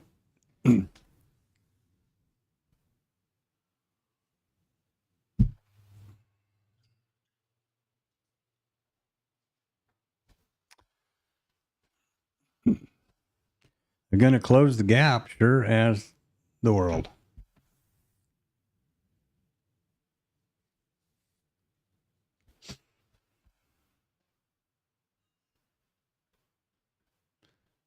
Yeah, I was thinking back around 2000, I don't know, 13, 14 in there somewhere. Man, it was painful. The summer doldrums were really something.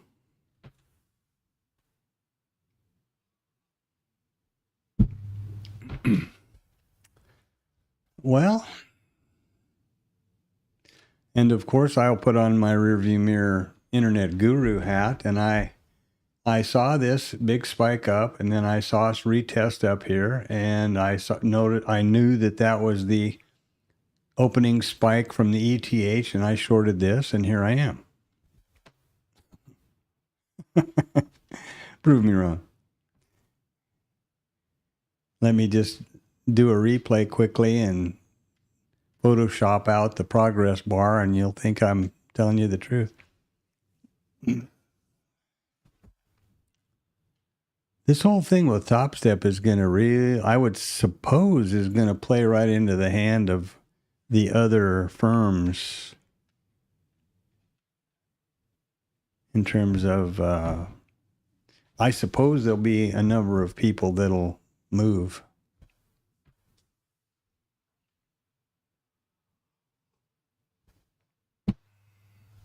There are a lot of people that are, I suppose, perfectly fine with TopStep X.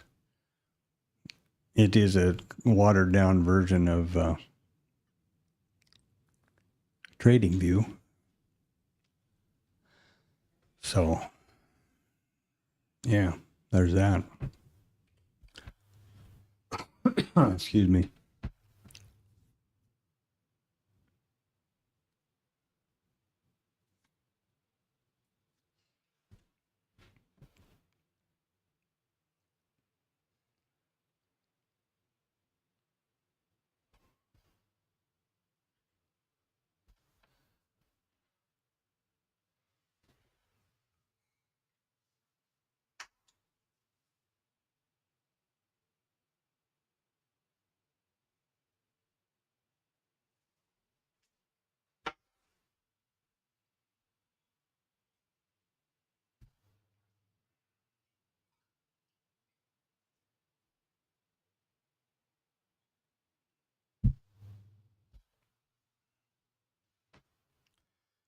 So here is our gap close.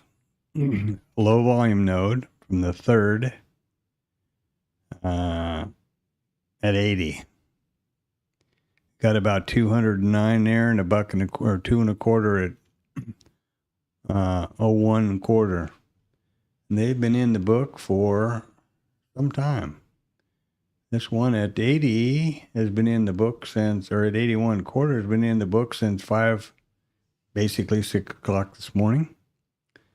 What else? This guy's been in there a long time. This guy's been in there. The 80's been in there more or less up and down since 11:30 last night.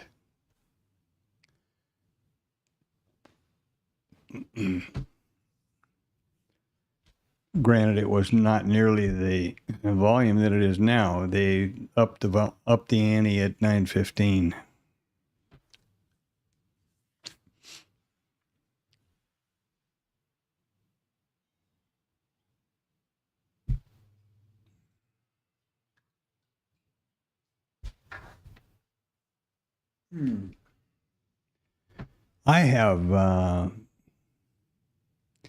I've owned Jigsaw for years, and I mean years, like 2014, I think. And I haven't opened it up in a long time. I'm going to have to do that this evening and see how that heat map and stuff has improved, or if it has. It's a really fantastic, solid program. And Pete, I know Pete. I knew him. Yeah, he's up in Bangkok, and we were in Kuala Lumpur. Not that that means anything, but, you know, same time zone and stuff like that. Easy to talk. And it's a real solid, extremely, extremely dependable program. The problem that it had was it was based on his dome from the beginning. And I don't trade with a dome because I'm dyslexic, and, you know, all of those numbers flashing by don't do me a lot of good. That's why I like the heat map and these levels, because it's much easier for me to relate to than a dome flashing by. He tried to get the thing going, which he called the Auction Vista, to compete with Bookmap, and it never really got in the same league as far as zooming in and out and all the things that Bookmap does really well. And then they added a charting package at one point, and that was real rudimentary. But I have no idea where he's gotten with it last year or two. And he kind of went off on a different tangent with Journalytics, which I did use. It's expensive, but it is a fantastic journal. And if you have the proper connections to Rhythmic, and like in my case, I only have 2 add-ons in addition to the irregular one, so I couldn't add the third because Bookmap takes one and IRT takes the other. And in order to use Jigsaw, I needed a third one, which TopStep wouldn't provision for, which I was kind of disappointed. But anyway, with other outfits, I have had the 3 no problem. Bottom line of the story is if it is online and you have it connected, it automatically grabs all your trade data and updates your whole journal, and it's got amazingly detailed analyses and statistics and stuff. So that's kind of maybe where Pete's been going. But I think it's expensive. It seems like it was like $450 or $500 a year.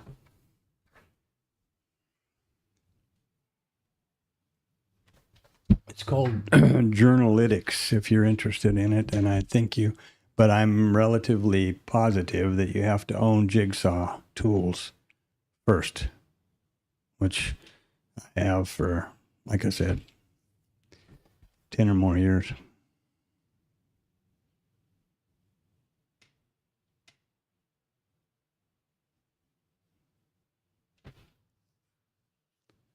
And ironically, that whole thing came about with Jigsaw when back in the day when TopStep was starting up, they used to have a daily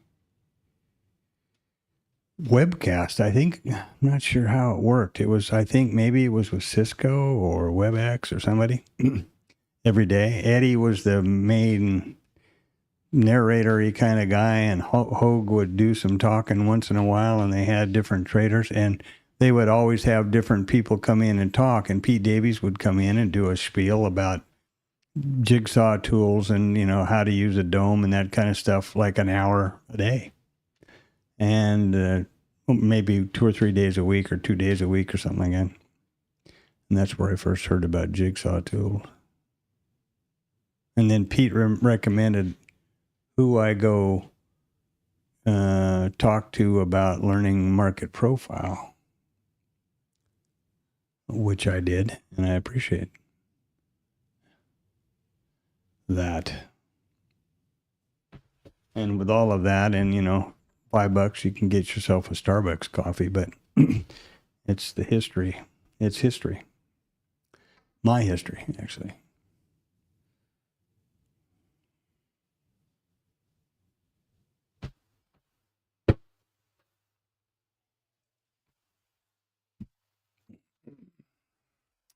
Well, now, if you were a real brave person, you'd take that pullback there to the ETH low and sell that down to the gap close. I just don't have confidence in whatever they're doing today. That would be at least a trade in the direction of context. The better one would be the test of the IB low right here, which would be the IB continuation trade. And as I said earlier, I didn't see that one coming in a million years. And it's not that you see something coming or that you predict, it's that you anticipate what you have. And in a rotational, relatively slow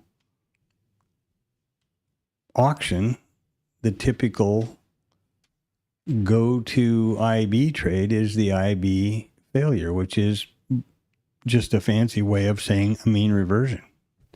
So it is the outside in and the outside in. That's what it is. So there's the outside in. There's the outside at that point in. Now we've traded down towards this gap. We've extended the outside down to the bottom side, which then becomes conflicting because, easier seen perhaps over here, what is the context today? If you had to ask yourself, which way is this going? Is it going from, you know, down to the right or up to the right? The context is down, which by definition means that there's no shorts. And now we've just had a VPOC migration lower. So, don't want to do that. We've just now had a VPOC migration lower. Coincidentally, is the right as I'm speaking. And that that confirms sort of what we're doing.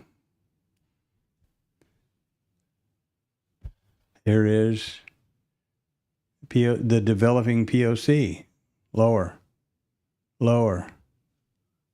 Context is down. Here's that flag for the migrating VPOC. Do I just throw a short on here and hope for the best? That's probably not the best idea. Look how slow this market is moving. Wow. Building a hell of a lot of volume down here, huh? So there's that IB. I would want to see this test up through these levels towards the IB before I shorted. And that certainly doesn't mean that that's the correct maneuver, but that's what I would be doing. Ideally to up here. Now, what we have done now is the IB, the POC has now migrated outside of the IB. And Rod has some statistics about that. And it's more than 3 points outside the IB. So there's that. Pretty slow moving here. What do we got? There's 90. And here's 87 quarter. So if we got down to 87, from here is a scale. And at that point, who gives a shit? You know, who gives a care? Sorry.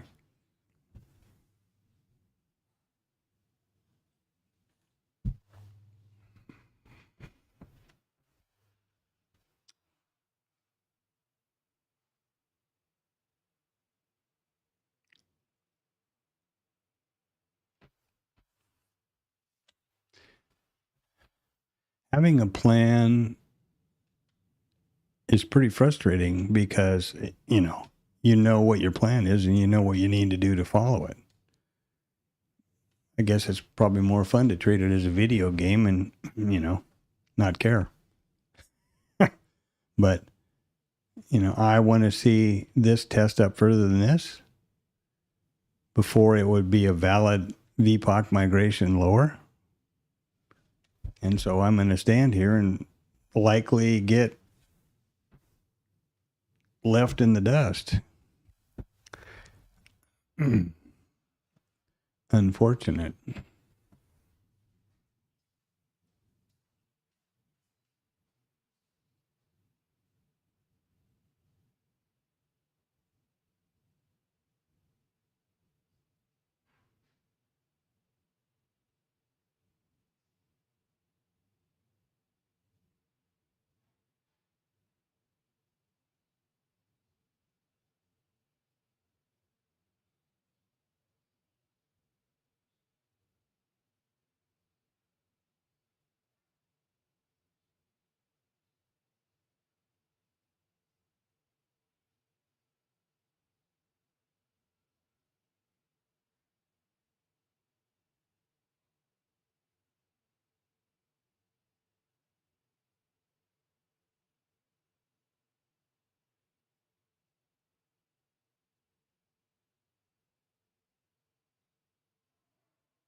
And it's also worth pointing out, look over here, we had a VPOC migration down, up, down, crazy Ivans all over the place.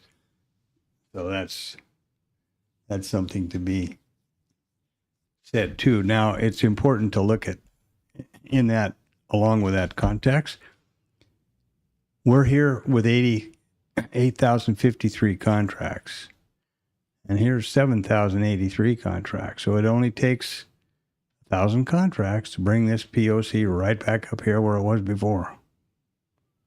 It's just math, and that's all it is. This just simply marks the price at which the most contracts have traded so far in the session. That's all. I wish there was some line that was, or something that you had to have a pointy hat and a magic wand and a bunch of stuff. Then you would have some some kind of a supernatural edge, but that's not the case. And therefore, the only way to have an edge is to identify it statistically.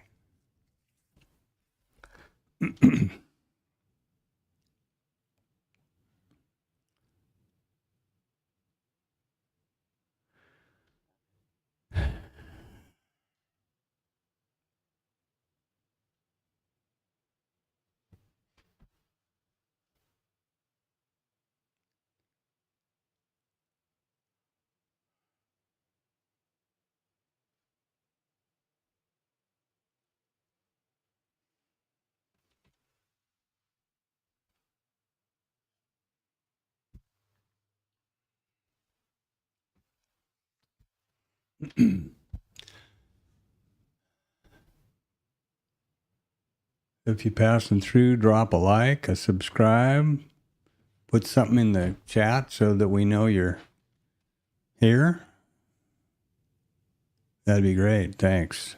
All I get out of this stream is It is my virtual trading journal, and I share it for the purposes of transparency and complete accountability. But, you know, it'd be nice to have a community that it's nice to interact with Richard and Antonio, and I'm sure they'd appreciate interacting with other people as well. I know I would.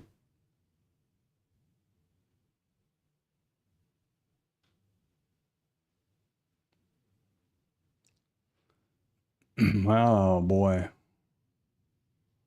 I think it's pretty funny that I can't even figure out how to change one of these widgets from to full screen and back. That's pretty weird.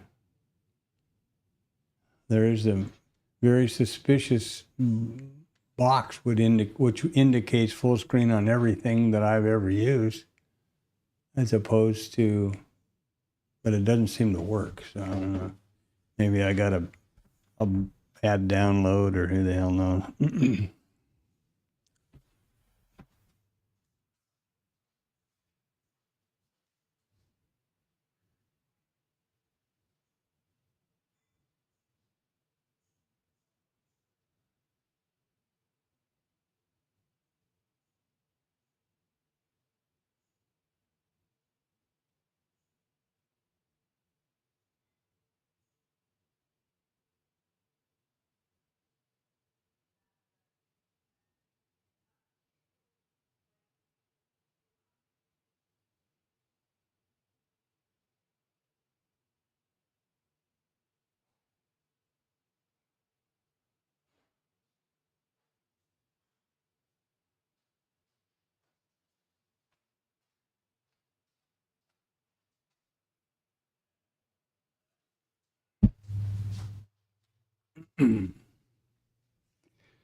Okie dokie.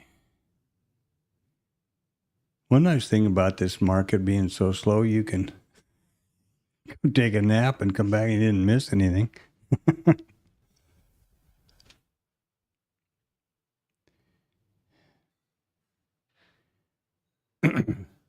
The setups that I've been talking about here that we've discussed, Antonio and Richard and I. The IB failure, which is a mean reversion. You know, IB outside in, outside, wherever it went, outside in.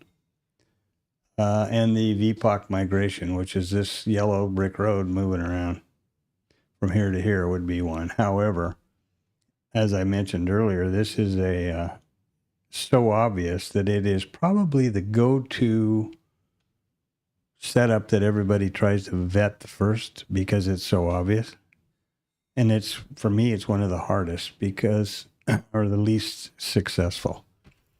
Because obviously the setup's obvious as the nose on your face.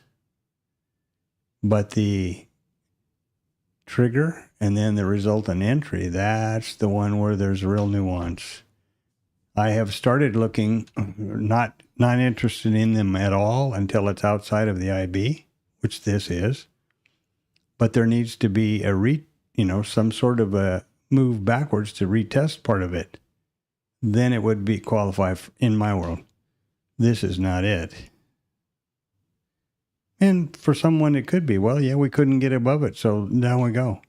And again, it's 85.5, and this is 55. So that is scaled. And that's, the minute that happens, you're okay. That's the beauty of the risk neutral trade management setup.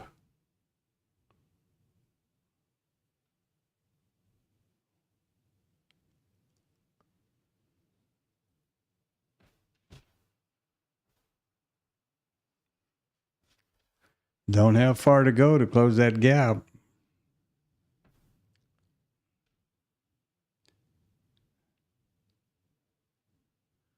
Depending how quick you are, now you're scaled, okay? So all along here, you're scaled for that VPOC migration. And I can't tell you the number of times that I would see it do this. I would go short, and it would test back up here, take me out, and go down. So you know, live and learn. The back test I'm working on with my system is the IBC and IBF, an opening range trade. There's another one which seems to be quite valid, which is a V reversal. This didn't pan out right, but some do. The last trade I took last week did nicely. The mid to VPOC, for example, if we trade it up to here, mid VWAP, these are all structured trades from the TLab. The mid VWAPs to VPOC, that's also a good one. So if, and kind of the way I think about it is you look for them to, complement one another. So what have we got? We've got the VPOC migration outside of the IB. We've taken the IB low to the bottom, to the IB statistic to the low side. The V migrating volume point of control is migrated below the VPOC. Then we have the mid and the VWAP. So if we test it up here, it would be a real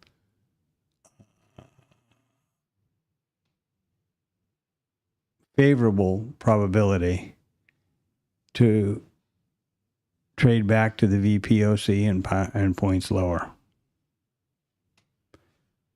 Now it's trading lower, no problem at all. Going to close the gap from the looks of it, and that would have been a lovely trade from right here. Again, it just doesn't fit my criteria, but I'm sure it did somebody's. And there's, 7 handles. Oh, nice, lovely. To close the gap, almost. Hi, Panda. How are you? Hi. How my sweet Panda? What's up, girl? Mm-hmm. Oh, we're going over here.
Okay, here we go. Heidi ho, here we go. Close the gap. Yahoo. Buckaroo.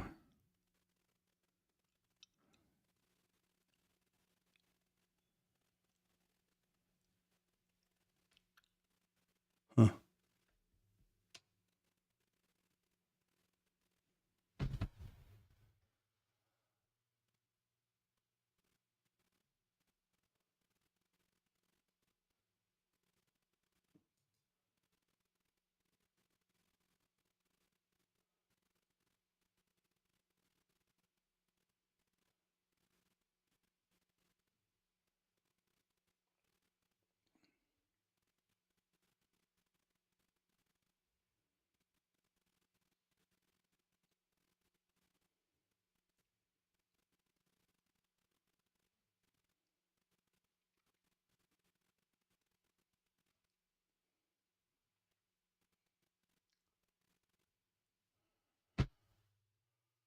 Well,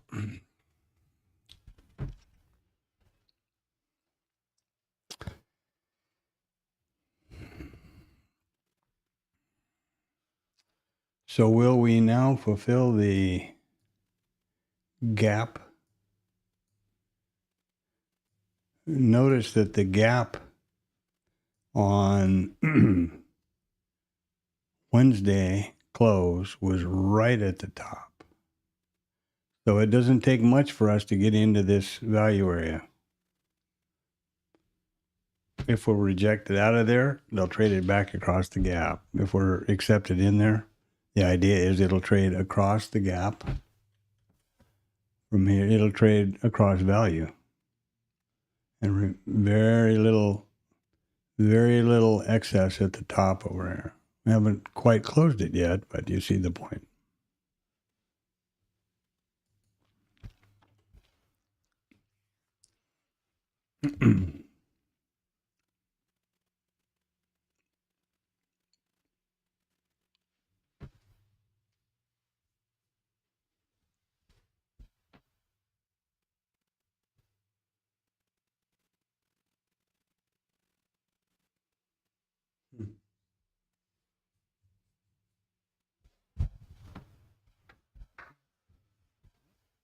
What the hell that does?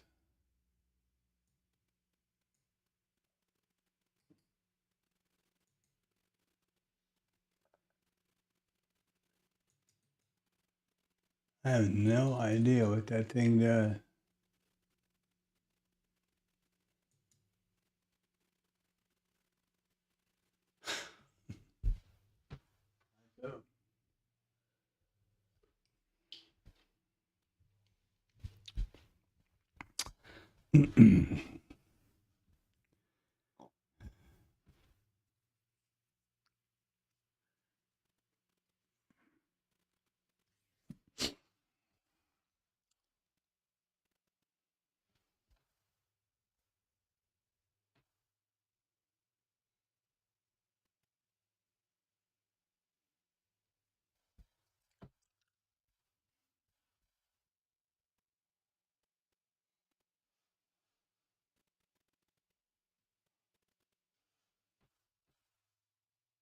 Oh, what's that all about? I don't want to do that.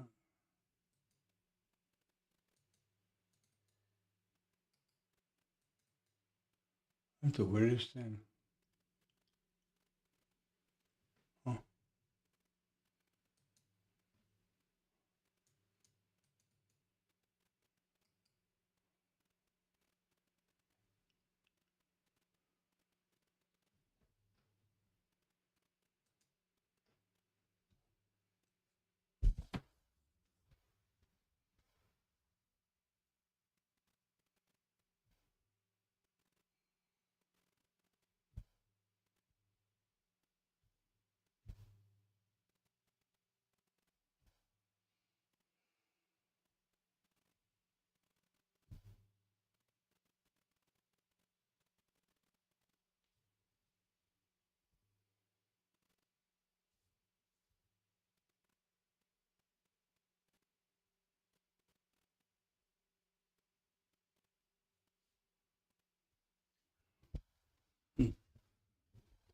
Well, that's pretty much of a mystery to me. And here we come back to the VPOC. Now, are we going to test up and look for those stops above there? Or are we going to just turn around and drop off?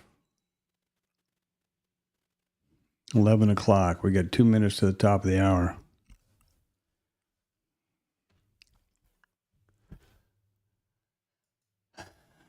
On both.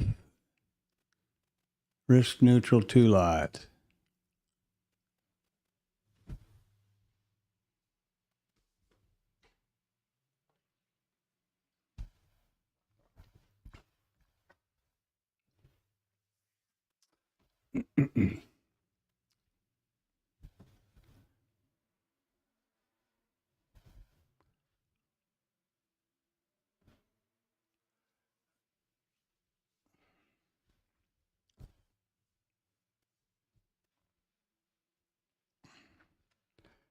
Remember, we've got this VPOC down here.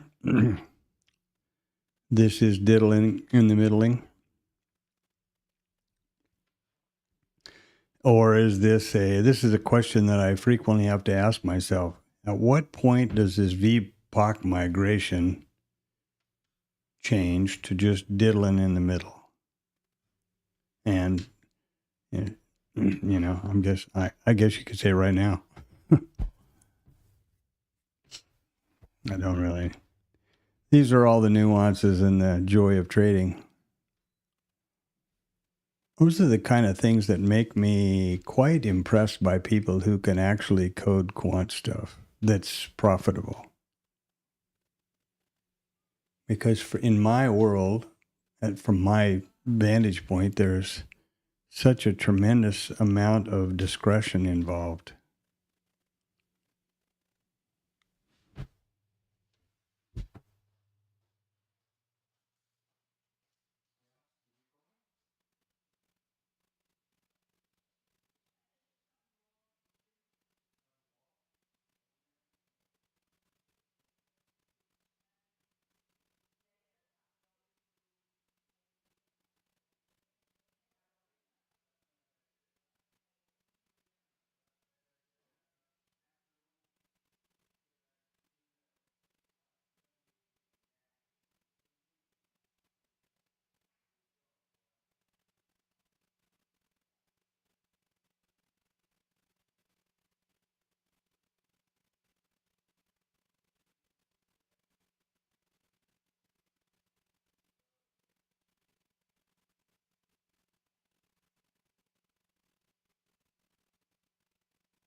Okay, here we are.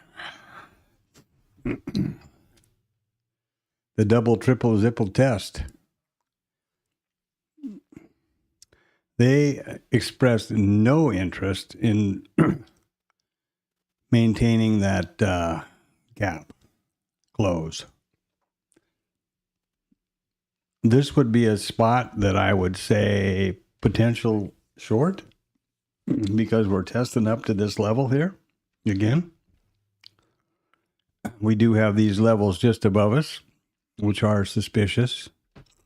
And because it's such a slow moving late morning, I'm going to be the better part of, let discretion be the better part of valor and stand by.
Well,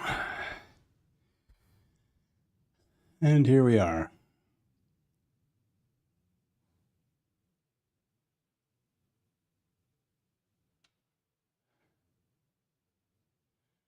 Here we are.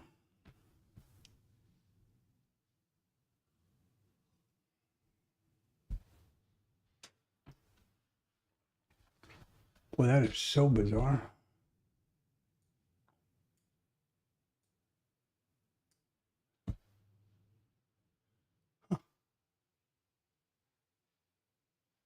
I can't move this thing. I can't do anything with it. Pretty weird.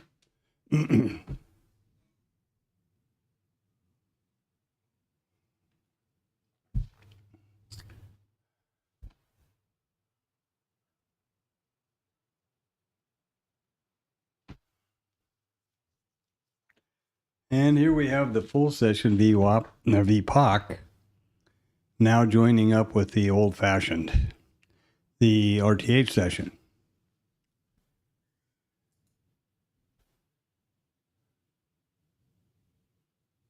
That's pretty weird.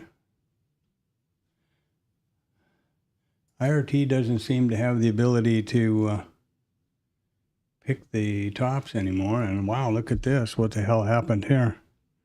That's got to be something in the way of news. Somebody said something. Wow. Well, there you go. Somebody said something.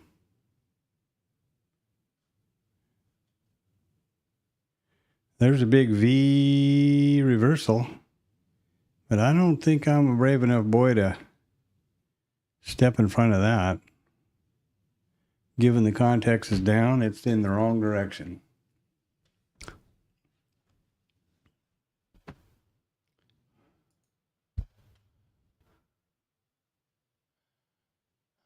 He's going to put a 25% tariff on Japan at 11.19. So there you are.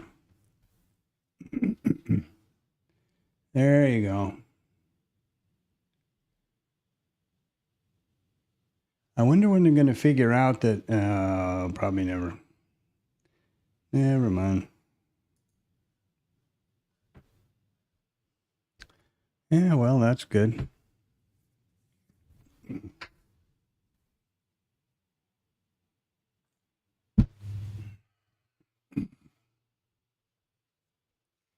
And there you have the risk potential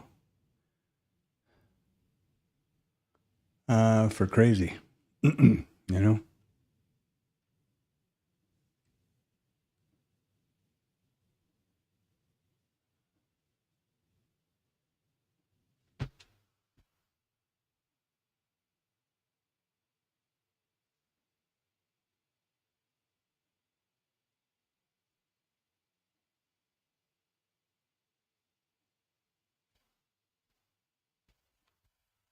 There you have the risk potential for crazy. And yeah, it'll probably continue to drop. But, oh, here we go with the gap rules. Be careful now. We're liable to get across there.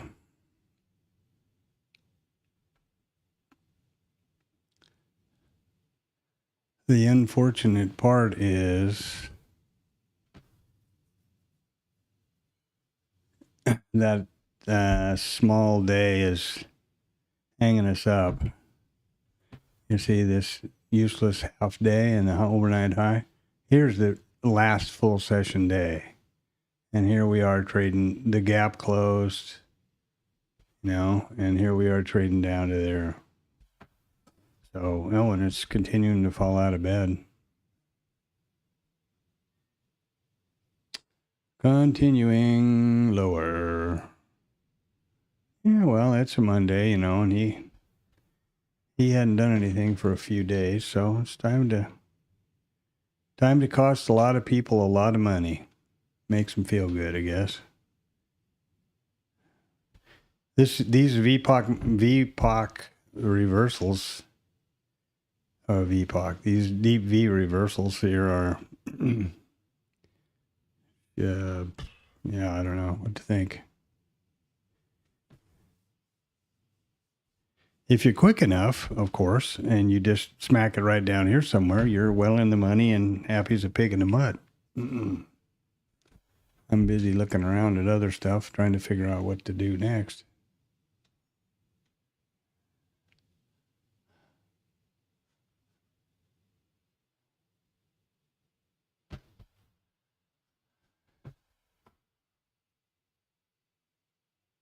Wow, look at that up. The hell was that? Look at that thing there now. Now is that the V epoch up and you're going to go down? You know, that's right back to the gap, of course. Well, we did trade it to it. Yeah, we did trade. We traded exactly across the value area gap, closed the gap, traded across value area, and are turning around. And we got within a tick of the expected move lower. So yeah, there you go.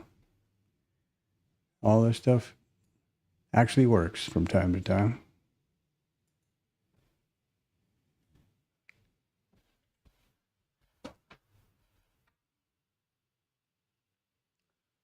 Pretty funny, pretty crazy.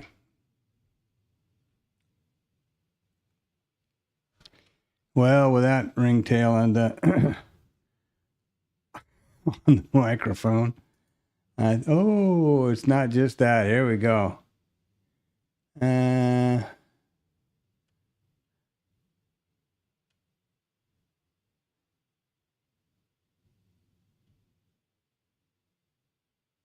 What in the hell is wrong with this person? Jesus, Christopher Christ. Wow.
Well, here we have an old-fashioned W going into place here with a 1, 2, 3 and up. Higher lows, higher highs. Let's see if they get another higher high. Did close the gap. Did trade across value. So, yeah, there you are.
Okay, higher highs. No.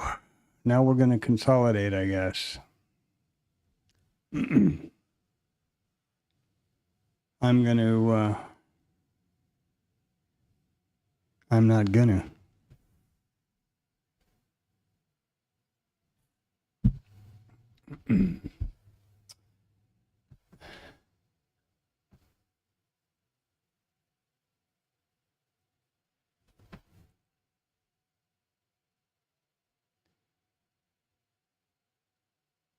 I'll be stepping away here for a few. So, you know, man does not live on trading alone. It requires bread and food and stuff like that.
So any more Trump dumps here on the horizon?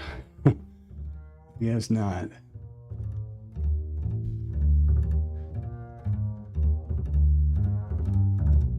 It's pretty.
Well, what did we do here? Ooh, double whammy. Good for them.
So here we are, selling off. Okay.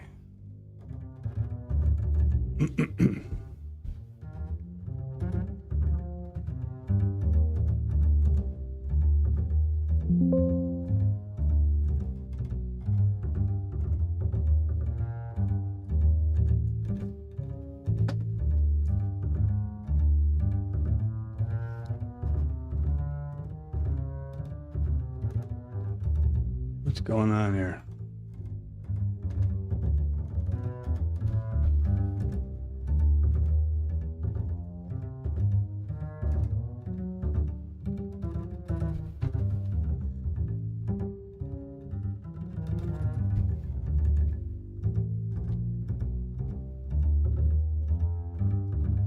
What's going on? Where are we? What's happening here?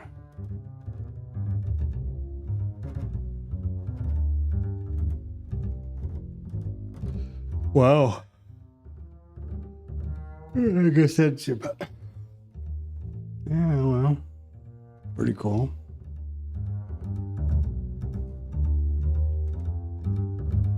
Right down to this POC. Look at there. Amazing, huh?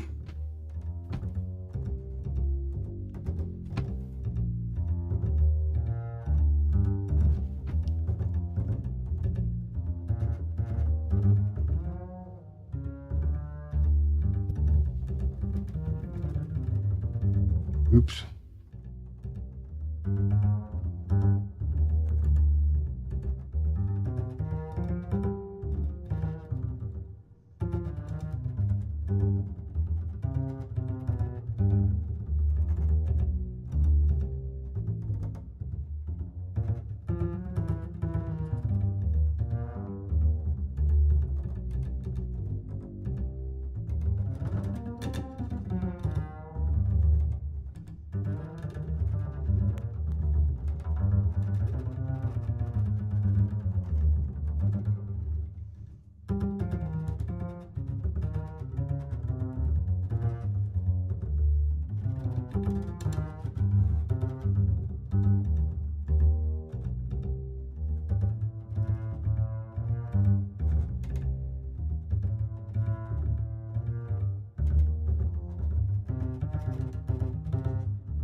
Okay, I'm off to. Oh, look at this. Yeah, bouncing right off of the previous RTH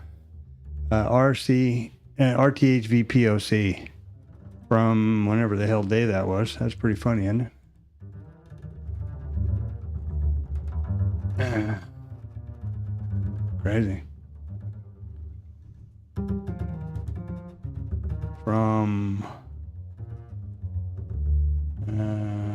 I guess it would have been the 3rd, this morning of the 3rd. So that's where we're coming right back there and bouncing again.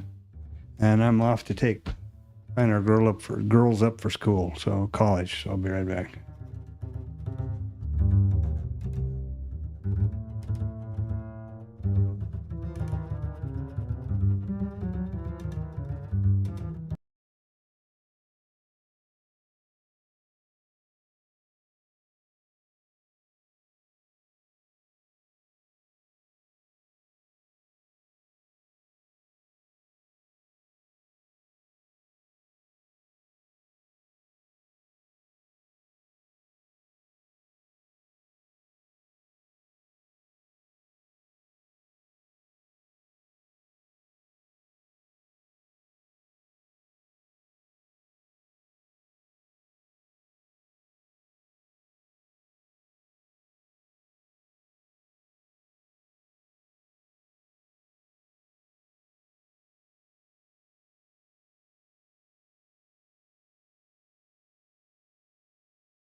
All right. Well, I'll be back at